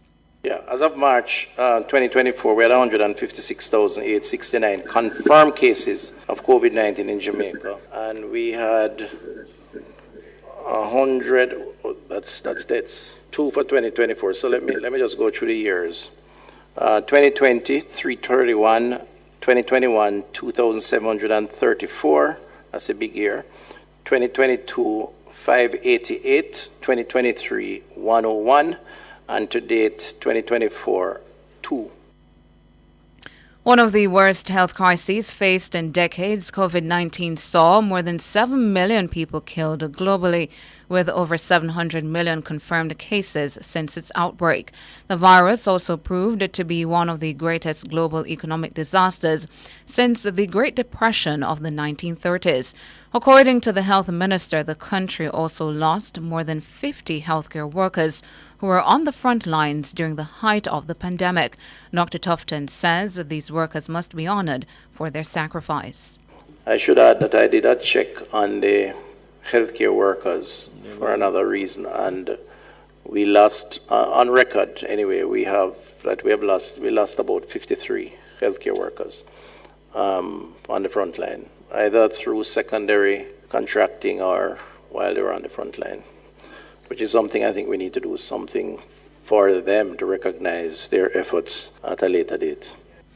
And Dr. Christopher Tufton, Minister of Health and Wellness. Road fatalities in Jamaica are down 14% since the start of the year. That's according to the latest crash update from the Island Traffic Authority on Monday. As of March 11, 81 lives have been lost to road crashes. That's 13 fewer than the 94 recorded over the corresponding period last year. There were 72 fatal collisions recorded this year. This represents a 12% drop in road crashes since January. Pedestrians account for 19% of road users killed. Motorcyclists make up the majority of fatalities with 40%. The Area 1 Division continues to record the highest number of road fatalities at 36%. Area 1 consists of Trelawney, Westmoreland, St. James, and Hanover. Westmoreland registered the most road fatalities with 11. St. Andrew North, Kingston Western, and Kingston Central have recorded no road fatalities so far. The Island Traffic Authority says the leading cause for road fatalities is excessive speed with no regard to conditions. Former president of the Jamaica College Old Boys Association, Major Basil Jarrett, says he's satisfied that the lawsuit brought against him over the sale of school uniforms have been dismissed. Acting principal of Jamaica College, Wayne Robinson, had sued Jarrett for an account of how proceeds from the sale of the uniforms were used under his leadership of the association, alleging dishonesty on his part, but the judge threw out the case on Friday. Major Jarrett told our news center that the matter was rejected, noting that he was not a proper party to the claim and that Robinson had no standing to bring such a claim in his personal capacity as principal of the institution. I maintain that there was never any cause of court action because, first and foremost, an independent auditor had certified that there was no money missing. In addition, we had raised questions about the standing that Wayne Robinson had to bring this lawsuit in the first place. How could Wayne Robinson, the principal at JC, be suing Basil Jarrett for uniform money? Finally, why would he be suing Basil Jarrett? Basil Jarrett was always, at all times, acting as the president of the JCOBA. Basic law would tell you that if anybody was to be sued, if there was any misappropriation, it would have to be the JCO Boys Association, not Basil Jarrett in his personal capacity. And so the Supreme Court agreed with us last week that there was no such standing. Mr. Robinson had no such standing, and neither was I a proper party. And that's the basis on which the lawsuit was dismissed. Major Jarrett says the lawsuit is one of several matters brought against him by members of the board. He says the others remain before the court. When the judge made her ruling on Friday, I did not feel any sense of relief. I didn't feel any sense of victory or anything like that. I shook the hands of my attorneys and I walked out because I know that the fight wasn't finished. There were 2, possibly 3 other matters before the courts that I still had to attend to. And so I'm still on the battlefield. I still have my game face on. So I can't say that there is any sense of satisfaction for me right now, except to say that I am satisfied that the justice system still works. I know sometimes, we see results in the courts and we scratch our heads. But on this occasion, I'm very satisfied to see that the justice system saw this for exactly what it was and made the right decision. Major Basil Jarrett, former president of the Jamaica College Old Boys Association. Now, Chairman of CARICOM, Dr. Irfan Ali, is urging Haitians to give the agreement coming out of their Regional Leaders Summit a chance to work. The leaders and other stakeholders met in Jamaica on Monday and held marathon deliberations with Haitian stakeholders. It resulted in an agreement for the establishment of a transitional presidential council. With a framework in place that illuminates a path forward, it is incumbent upon all Haitians to give the agreement a chance to work. And we implore all parties, all stakeholders, all Haitians to be patient. This process requires patience. Let us be patient. Let us give a bit. Let us sacrifice a bit and give this agreement a chance to work.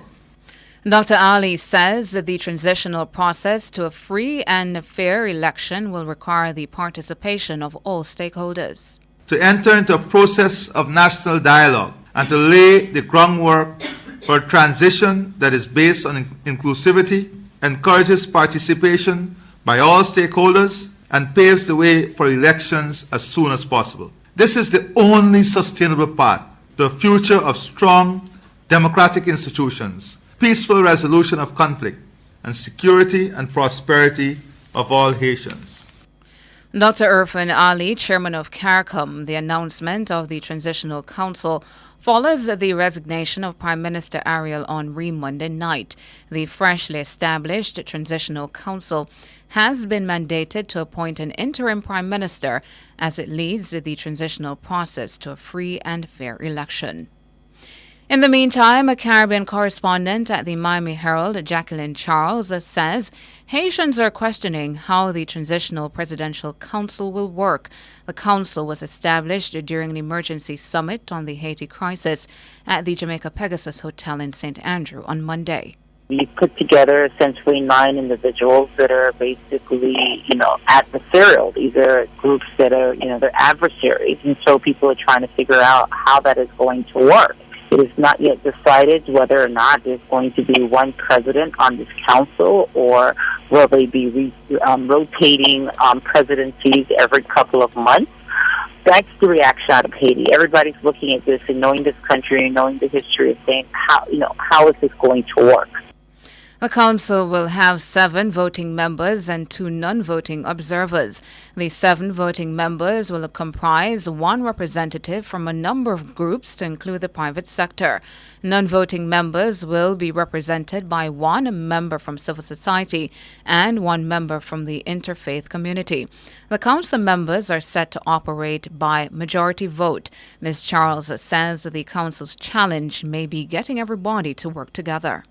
They couldn't get one proposal together. I think that what CARICOM saw yesterday, whether they acknowledge it or not, is that this is a very divided group of individuals and they're very polarized. I mean, if you read my story in the Miami Herald, you would see essentially the formula was kind of worked out. And, and the question, of course, is whether or not this is a Haitian-led solution or an encourage, a Haitian-led solution. Mm-hmm. But it's up to them. They wanted to rule. They wanted to govern the country. Now they're going to be there, and all eyes are going to be on them. And there's a lot that's writing on this. Jacqueline Charles, a Caribbean correspondent at the Miami Herald. She was speaking on Nationwide this morning on Tuesday. In regional and international news now, regional news more on Haiti. A deployment of 1,000 Kenyan police officers to Haiti has hit a pause. That's according to Kenyan officials on Tuesday. The force that was expected to help quell gang-fueled lawlessness in Haiti is on hold until a new government is formed in the Caribbean nation. Kenya had agreed to send a security force to Haiti, but that deal had been reached with Prime Minister Ariel Henry, who on Monday night agreed to step down once a new transitional government is formed. Mr. Henry had traveled to Kenya to make final arrangements for the East African country to deploy officers to Haiti to help quell the violence. The mission was sanctioned by the United Nations and largely financed by the United States, which on Monday pledged to provide more aid. The mission had already been delayed by Kenyan court rulings, but the agreement that Mr. Henry and Kenya signed was meant to eliminate the last remaining legal obstacle so the deployment could proceed. In international news now, the inflation rate in the U.S. picked up in February as prices for petrol and housing pushed higher. The Labor Department annual rate, which measures the pace of price increases, was 3.2% in February, up from 3.1% in January. Airfare, car insurance, and clothing were among the items driving the increase over the month. Grocery prices, which have jumped in recent years, fueling public discontent, were unchanged. The monthly report comes during a critical presidential election year as the U.S. Central Bank, the Federal Reserve, is debating the next step in its fight to rein in prices. Inflation has slowed significantly since the Fed started hiking borrowing costs sharply in 2022, and the bank is expected to start reversing course and cutting interest rates sometime this year. But calls for the first cut to come as soon as March have been revised, as recent inflation readings show progress stalling, with many now expecting its first move in June or later. Analysts said the figures were affected by seasonal price adjustments tied to the start of the year, but that the overall report was likely to reinforce the Fed's determination to remain cautious. And that's it for the local, regional, and international segments at 12. Up next, sports.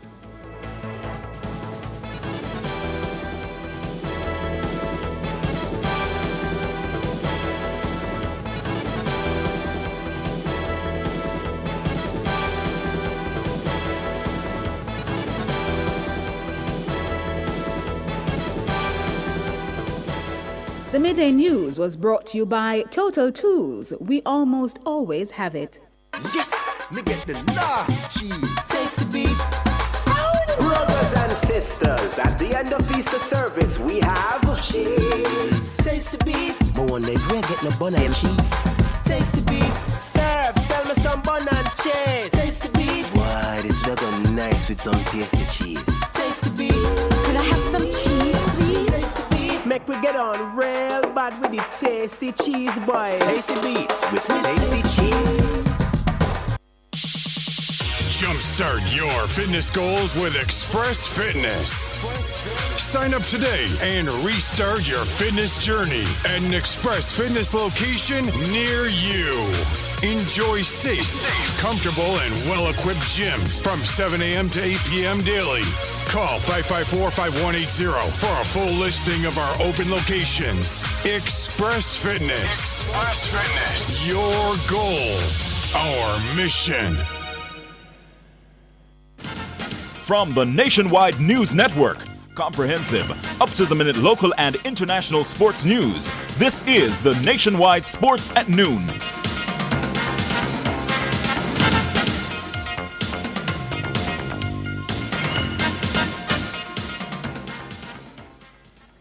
Hello, good afternoon, and welcome to your midday sports report here on Nationwide 90 FM.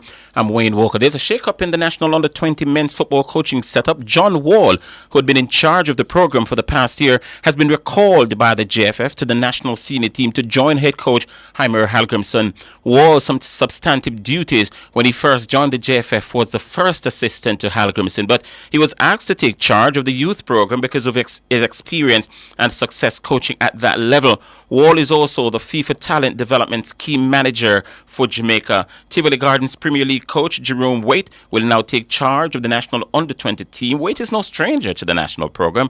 He has worked in positions with the under-20s, the under-23s, and the seniors as well. It's a good feeling to be back, and we're looking forward to great accomplishment. As you know, it's the final round of the World Cup qualifiers. So it will be a challenge, but it's all about taking up such challenge and make things happen.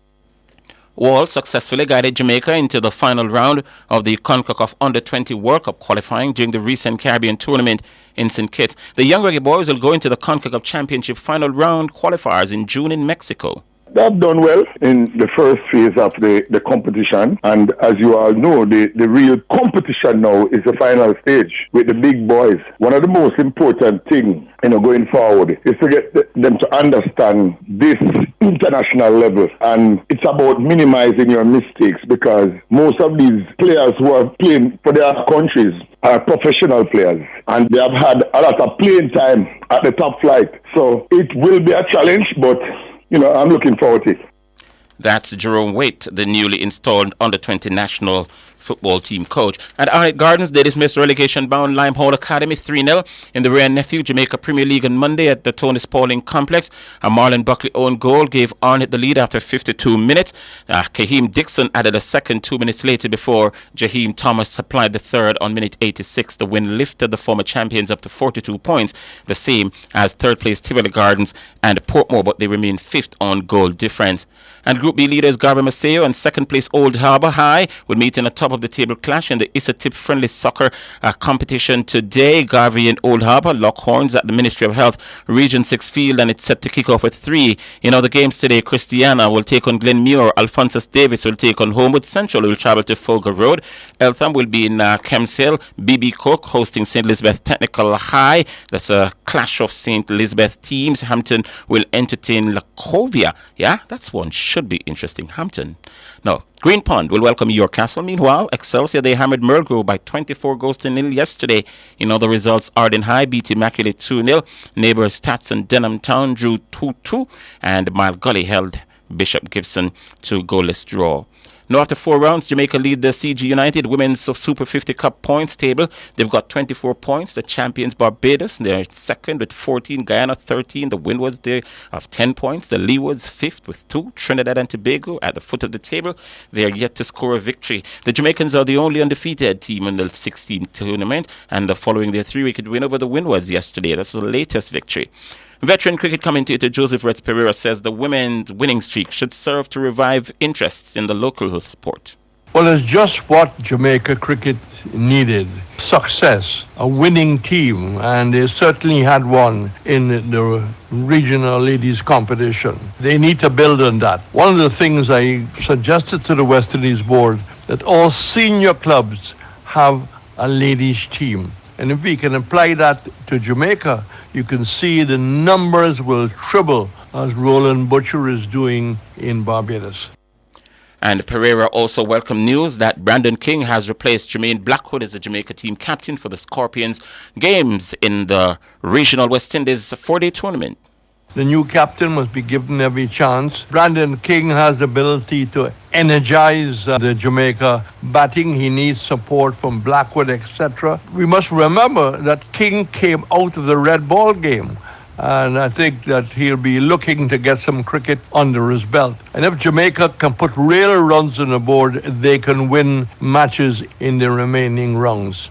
That's Joseph Retz Pereira. Host Majestic Gardens legend, they'll take on Hellshire Crocodiles in the second game of a doubleheader in the Howard McCarthy Community Basketball Conference League at Majestic Courts, and it starts at 7:45 this evening. In the opening fixture of a doubleheader, Delacree Parkot Steppers will tussle with the Bridgeport Crocs at 6 o'clock. And the Caribbean Basketball Academy will take on Phoenix Net Strippers at Calabar in a game that's set to start at 5:30. Nikola Jokic says the Denver Nuggets are not quitters after leading the NBA defensive defending champions to a remarkable comeback against Toronto last night. The Nuggets trailed by 22 points at one stage, but they rallied to win 125-119. The Serb Jokovic produced a towering display. He scored 35 points to drag his side back into contention in the second half. Also, Boston became the first NBA side to reach 50 wins for the season. They beat Portland 121-99. Klay Thompson scored 21 on his return to the starting lineup at Golden State. They were 112-102 winners over San Antonio. KD, Kevin Durant, Devin Booker, and Bradley Beal combined to score 88 points. Phoenix won 117-111 over Cleveland. Detroit completed a season sweep against Charlotte. They won the latest game 114-97. Luka Doncic, he posted 27 points, dished out 14 assists, and grabbed 12 boards for his 7th straight triple-double. Dallas won 127-92 at Chicago. Stateman won the champion hurdle. Trainers Willie Mullings moved closer to reaching the 100 Cheltenham Festival wins. The 2-5 favorite, ridden by Paul Townsend, was runner-up last year but went one better in the absence of the defending champion, Constitution Hill. The final flight, Stateman by a whisker. Irish point though, with stamina assured is gained. Now Townend shakes up Stateman. He goes a length clear. Irish point fighting on bravely. Stateman with Constitution Hill absent. Stateman has his day in the sun and wins the Unibet champion hurdle. It was a 96 festival victory for Mullins, who would be the first to reach the centenary and earlier won the Arkle Castle Chase with Gaelic Warrior. Stateman saw Irish Point in second with Lucia third. Nicky Henderson, who saddled Lucia, ruled Constitution Hill out of the race last week after a poor workout. And finally in sports at this time, the world number 1 Novak Djokovic was beaten by a 20-year-old lucky loser, Luca Nardi, in round 3 at the Indian Wells tennis competition. The Italian Nardi, ranked number 123 in the world, had originally been knocked out in qualifying, but he reached the main draw after another player's withdrawal. He hit 34 winners in a 6-3, 6-3, 3-6, 6-3 win over the 24-time Grand Slam champ, converting match point with an ace. Nardi is the lowest ranked player to beat Novak Djokovic at an APP Masters 1000 or Grand Slam event. And just in case you missed it, the lead story, John Wall has been recalled by the GFF to join the national senior football team. Yeah, they said they want him to help Heimer Hallgrimsson with the big tournaments coming up, the Copa America, the Nations League semifinals against the United States in 2 weeks, and the World Cup qualifiers. They need him there. They've installed Jerome Waite as his replacement for the CONCACAF World Cup qualifying final set of games in June in Mexico. And that will pretty much do it for your midday sports support here on Nationwide 90 FM. Sports is going to be back on this station at 5:25 this afternoon. Until then, I'm Wayne Walker. Enjoy the rest of the afternoon.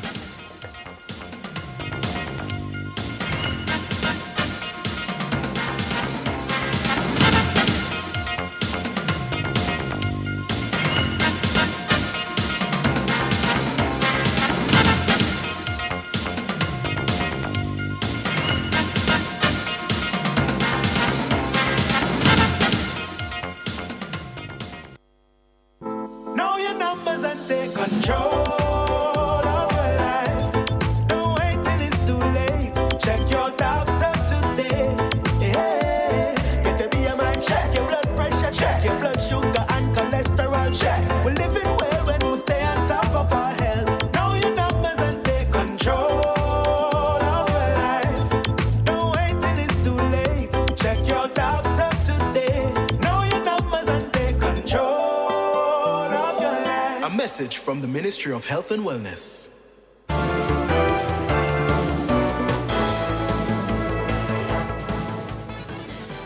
To recap our top stories making the nationwide world at noon, a family of 4 perished in a fire in what is suspected to be an arson attack in St. Catherine.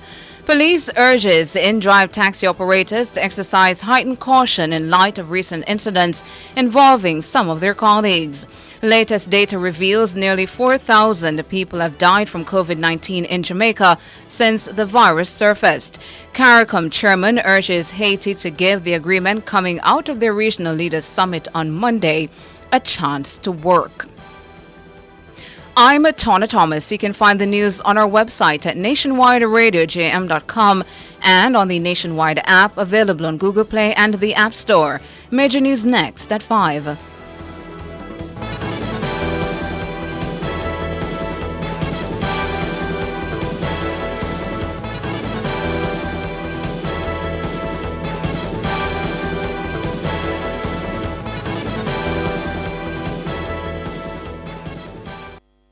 knows that through the new social housing program, the government has already given houses to hundreds of poor Jamaicans and will give over 1,500 more houses to Jamaicans in need.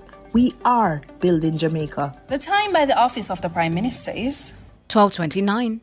The Olympic Games 2024 live from Paris in France, exclusively on Nationwide 90 FM.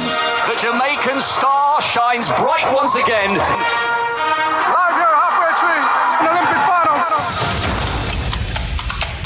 This summer, Nationwide 90 FM is coming in hot. Jamaica to the Blacks! Nationwide 90 FM will be blazing as we bring you the games of the 33rd Olympiad live from the French capital, Paris. 16 fantastic days of competition in 41 sports. Nobly Williams-Mills coming, the glory flapping, her arms are waving, and Nobly Williams-Mills coming through for Jamaica's goal.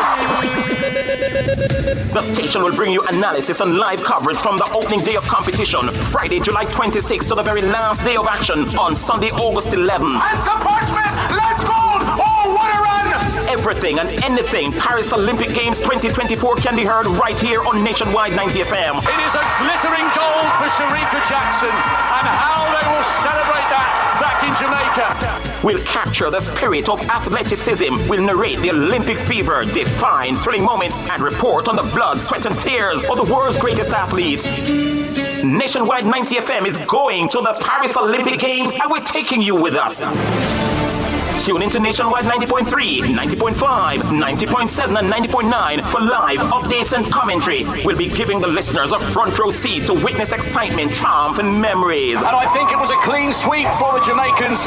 Stay tuned to Nationwide 90 FM 24/7. Experience the Paris Olympic Games 2024 right here on the Revolution in Media Nationwide 90 FM, your Olympic Center.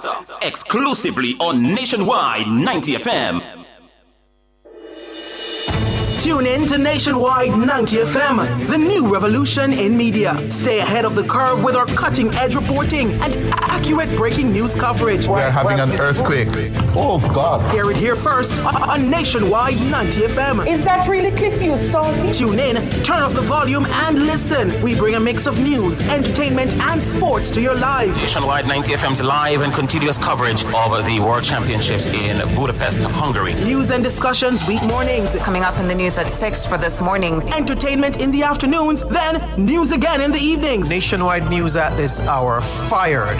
Also, tune into the entertainment and sports shows in the nights and on the weekends. It is Boy Things After Dark right here on Nationwide 90 FM. Everything is news, from current affairs and entertainment to sports, business, and other categories. Nationwide 90 FM. This is Benjamin. Give it to them. Zaga, Zen. From every whisper to every commotion. That's rubbish. The KSAMC cannot investigate itself. Was Clliff News really talking like that? Every news story unfolds here first at Nationwide 90 FM, the new revolution in media. Every sound is a story, and every story we share is news.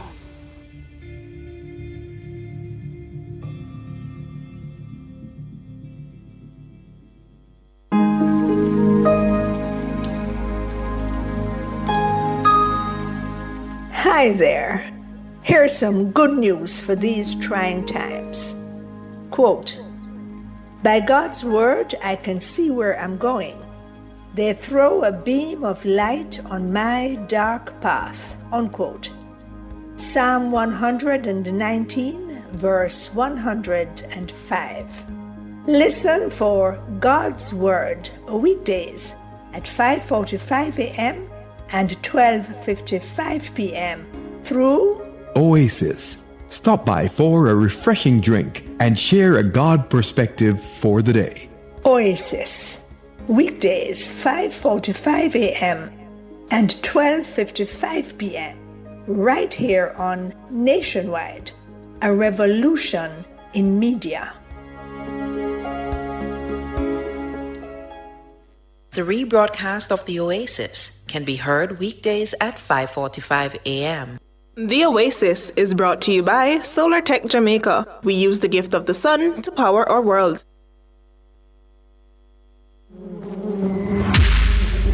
Timeline with the stinger, Honey Bee.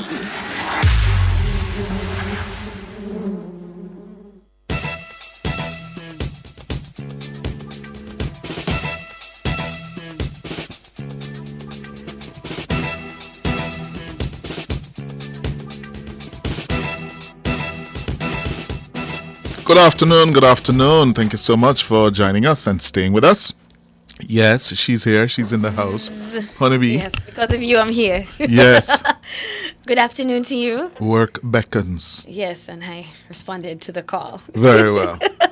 What's trending on the timeline? What is trending on the timeline? Well, more additions to Reggae Sumfest lineup. The fireman Capleton returns to the Reggae Sumfest stage on July 19 in his first appearance at Catherine Hall in Montego Bay, St. James since 2018. Now, the veteran entertainer, who is no stranger to Sumfest, is expected to deliver as usual. Also added to this year's lineup is reggae up-and-comer Rasai. Rasai will take the stage on night 2, July 20. Music lovers are in for a treat as event organizers are hoping to close out the one-of-a-kind reggae festival with a bang. Reggae Sumfest kicks off as a week-long festival starting on July 14, featuring an impressive lineup including Jada Kingdom, Idonia, 450, Valiant, Nige Boy, Barry's Hammond, and R&B sensation Babyface. As the days go by, they will reveal the new additions. Babyface is going to be there. Can you imagine? And Barry's Fred Hammond. But isn't he well past his best? Probably, no. Probably, but him come said we. I'm excited to see Barry though. I haven't in a while. Yes. All right, no stopping this young Marley. YG Marley's hit track, Praise Jah in the Moonlight, do you know it? Has achieved another monumental milestone, surpassing 1 billion streams worldwide. Wow. And yeah, can you imagine? The Marleys are really cashing in. May I tell you, say he was Why? And soaring to number 39 on the Billboard Hot 100 chart. Released in December 2023, the song has captivated audiences globally, amassing over 27 million views on YouTube and surpassing 100 million streams on Spotify. Praise Jah in the Moonlight is surrounded by music heavyweights like Cardi B, who's at number 38, and Drake at number 40 spot. Marley, born Joshua Omaru Marley, is the son of R&B singer-rapper Lauryn Hill and Rohan Marley. Yep, an entrepreneur and son of reggae legend Bob Marley.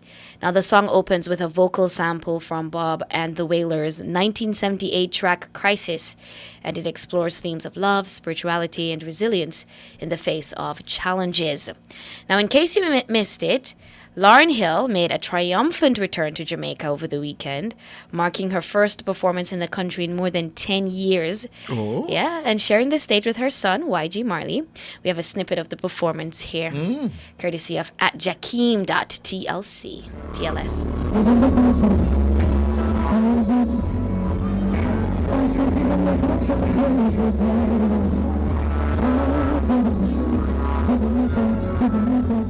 Right, the audio isn't very good, and usually, terrible. yeah, when you have these sort of shows with the, the massive speakers and everything, if you're recording with just a phone, it tends to distort the sound.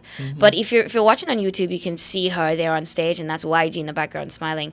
What we'll do is we'll play the song for you guys from YouTube in case you don't know it. Praise Jah in the Moonlight, so you can get a feel of what this release is about. It's a beautiful song, and I can see why it's being streamed worldwide. But welcome back, Lauryn Hill. We love and miss you. All right. Do we have it ready? Okay, of course. So we're just gonna play a snippet for you guys. You can listen on your own. Here we go.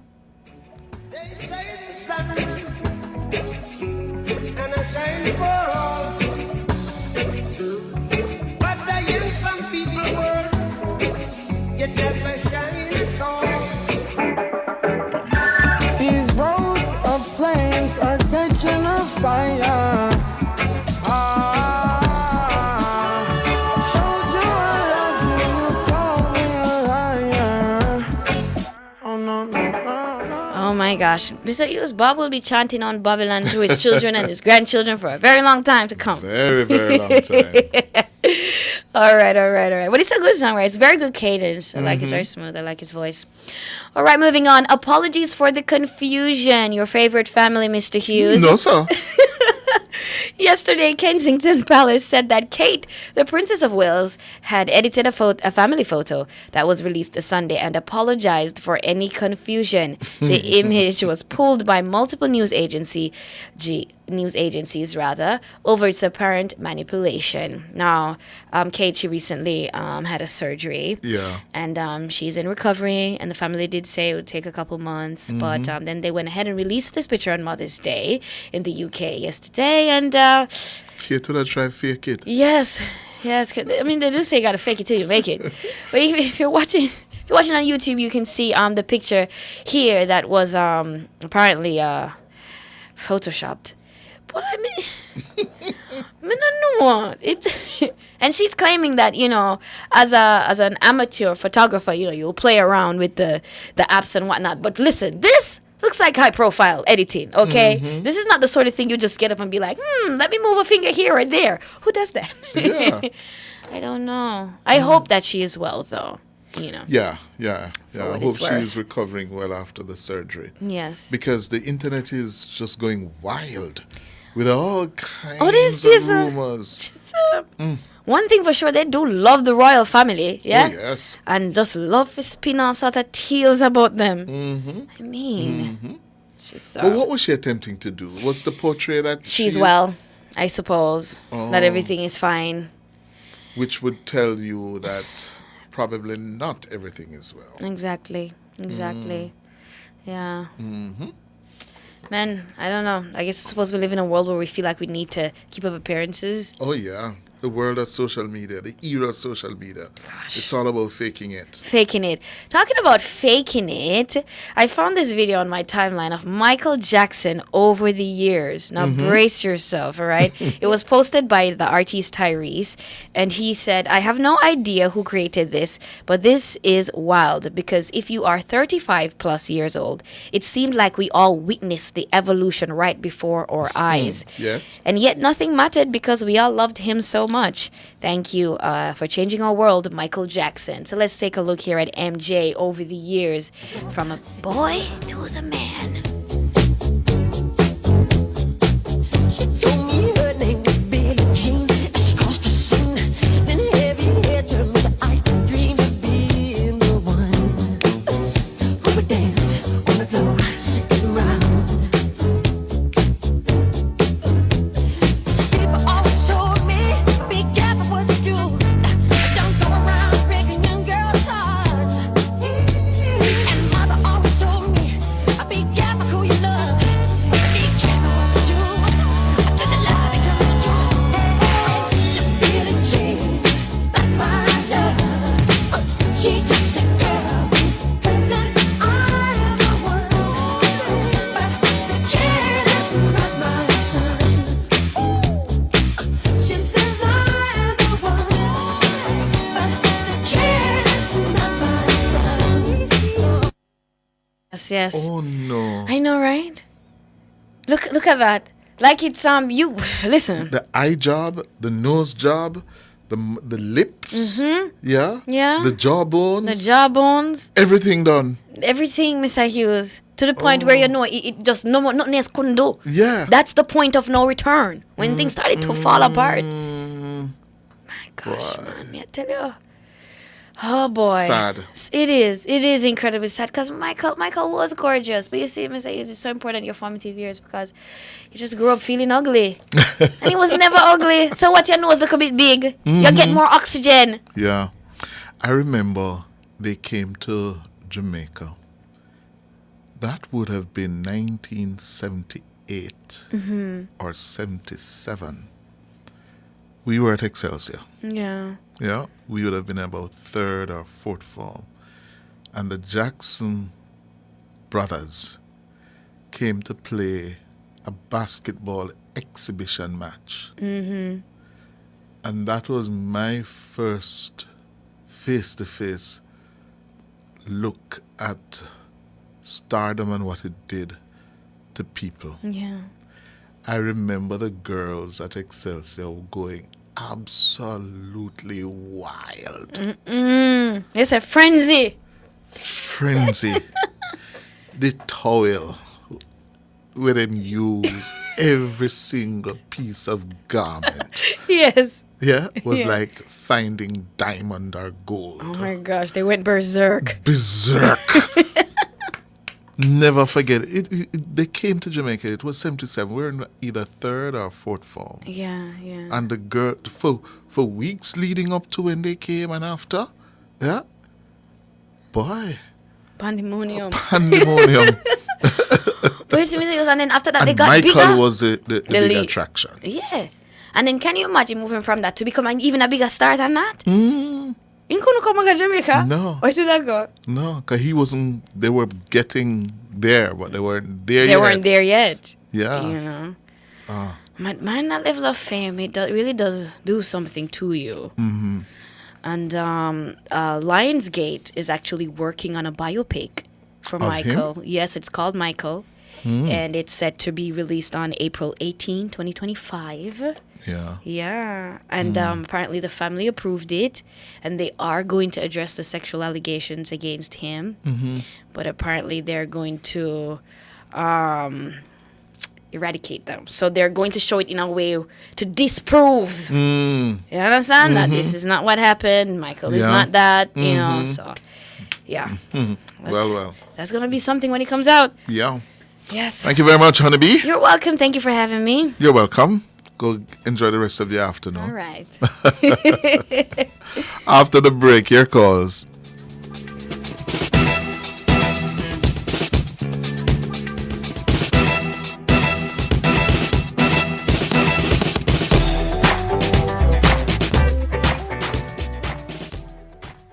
You know it's national. If you're up on the road or even home, it's always national. National. Even at church, have a snack at work. Little peanut no hurt. Crush crackers in a tea, give me 2 red please. Easy for share, can carry anywhere. Here or there, no other brand compares. Yeah. And if you want something sweet, it's a for unique. It's always national. You know it's national. You know it's always national. Jamaica, born and bred, National Baking Company. The Olympic Games 2024 live from Paris in France, exclusively on Nationwide 90 FM. The Jamaican star shines bright once again. Live here halfway through the Olympic finals. This summer, Nationwide 90 FM is coming in hot. Jamaica to the blacks! Nationwide 90 FM will be blazing as we bring you the games of the 33rd Olympiad live from the French capital, Paris. 16 fantastic days of competition in 41 sports. Nobly Williams Mills coming, McCrory flapping, her arms are waving, and Nobly Williams Mills coming through for Jamaica's goal. The station will bring you analysis and live coverage from the opening day of competition, Friday, July 26th to the very last day of action on Sunday, August 11th. And some parchment! Let's go! Oh, what a run! Everything and anything Paris Olympic Games 2024 can be heard right here on Nationwide 90 FM. It is a glittering goal for Sharika Jackson, and how they will celebrate that back in Jamaica. We'll capture the spirit of athleticism. We'll narrate the Olympic fever, define thrilling moments, and report on the blood, sweat, and tears of the world's greatest athletes. Nationwide 90 FM is going to the Paris Olympic Games, and we're taking you with us.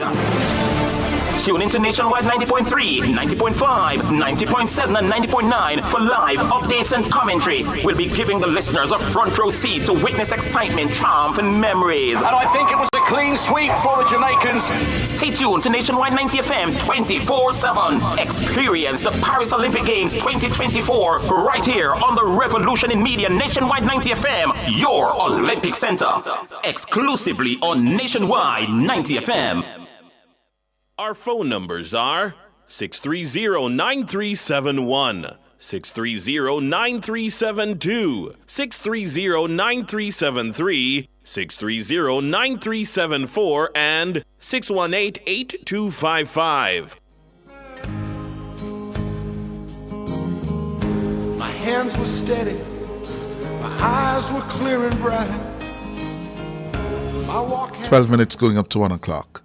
Maxine, good afternoon. Hi, good afternoon, Mr. Hughes. How are you? I'm good, and you? Giving God thanks despite the challenges. Good. Well, let me say good afternoon to you and your listeners. Good. I've called you some time ago. I was the person who called and tell you that I am a past student of the School for the Blind and so on. But I have a question. I have a concern, rather, Mr. Hughes. The letter X, Mr. Hughes. You with me? Yes, I'm hearing. Okay, the letter X signifies wrong. It signifies out. And I'm made to understand that the two political parties have decided to use that letter at the polls. I'm putting it out there that I think there needs to be a change with that letter. Since it signifies out, it's wrong. Right now, everything that is happening are wrong as it relates to the polls. People now may be getting smart in their brain system that X is wrong. Because when you go to school and you get your mark and it's wrong, is an X you get, I think. I don't know. I'm not seeing. I want somebody to tell me. So I am saying that why can't we go to a tick at the polls instead of using the letter X? It's a negative thing. It signifies out, Mr. Hughes. What's your take on it? I never thought of it that way. I never thought of it that way. It signifies out, man. It signifies wrong, Mr. Hughes. Mm-hmm. It's a negative. It's a letter of the alphabet, but meaning of it's wrong. It signifies. But how would that change? Or what is the wrong what is the mischief you're trying to correct, to remedy? What is that? Change that letter X. Why? Because of the whole cognizant fact that it signifies wrong. It means wrong. So change it. it. Nothing to do with good. It's wrong. But how would that affect what is wrong or bad behavior into right or good behavior? Well, by changing the X to a T or a tick, how would that really change behavior? Well, change is good enough, Mr. Hughes. Yes, but change to what? In Change the specific circumstances here. How would that affect good, positive behavior? X has come to mean something over time. Mm-hmm. Yes? And the same way it has come to mean something in your sense, negative, changing it to a T can come to mean that negative over time as well. Maybe, but the mere fact that we know that we get the X in our books as something wrong from the school system. We know that when we get a tick, we know that the tick is right. You understand? So I just think, for me, it's my opinion, It's not just my opinion, and I'm putting it out there. And I'm just saying that if it means wrong, if it signifies out, why continue to use it? Why not change to something else? Yeah, but the change to something else is also going to signify out. Maybe not necessarily. No, but then what would you use to signify out? Because you have to have a symbol, whether it's a letter or whatever, to symbolize something that is wrong, something that is out, something that is not appropriate. So all right, hear what I'm going to ask you now, Mr. Hughes. If you're coming with this, I'm saying at the polls when we vote and we use the X, so we're voting out. I don't know if it's something good we're doing or something bad we're doing because we are using. No, but when you vote for the party of your choice, you're not voting. You're not voting them out. But we are using X and X. Yeah, but X has come to mean your choice, not necessarily out. Now do my research and come back by Mr. Hughes. All right. It was really nice talking to you, Mr. Hughes. Same here. All right.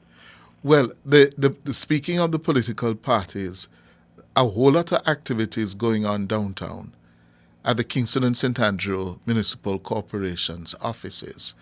On Church Street in downtown Kingston, we have a video of the supporters of the two major political parties clearly organized and mobilized because it's a swearing-in ceremony for the new councillors after the local government elections of the Kingston and St. Andrew Municipal Corporation. Take a look at what were the scenes like at Church Street earlier this afternoon.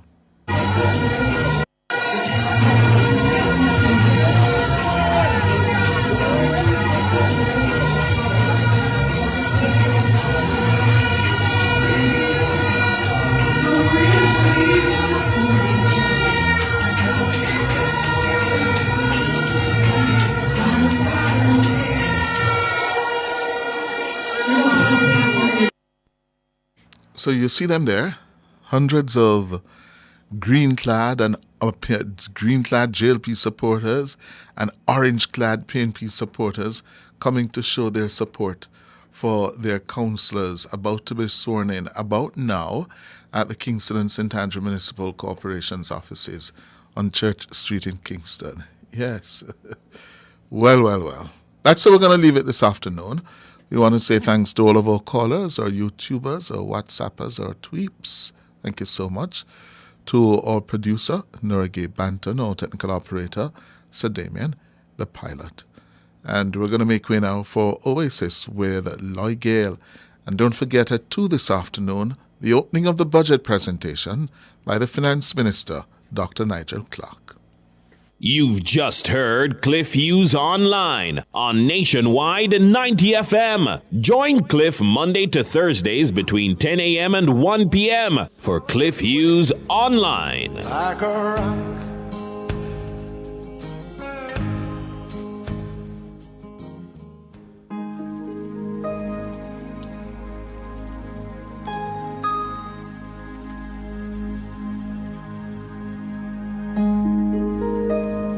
Welcome to Oasis. Stop by for a refreshing drink as we share the Pauline letters, as relevant to us now as they were to those to whom they were addressed in the Apostle Paul's day.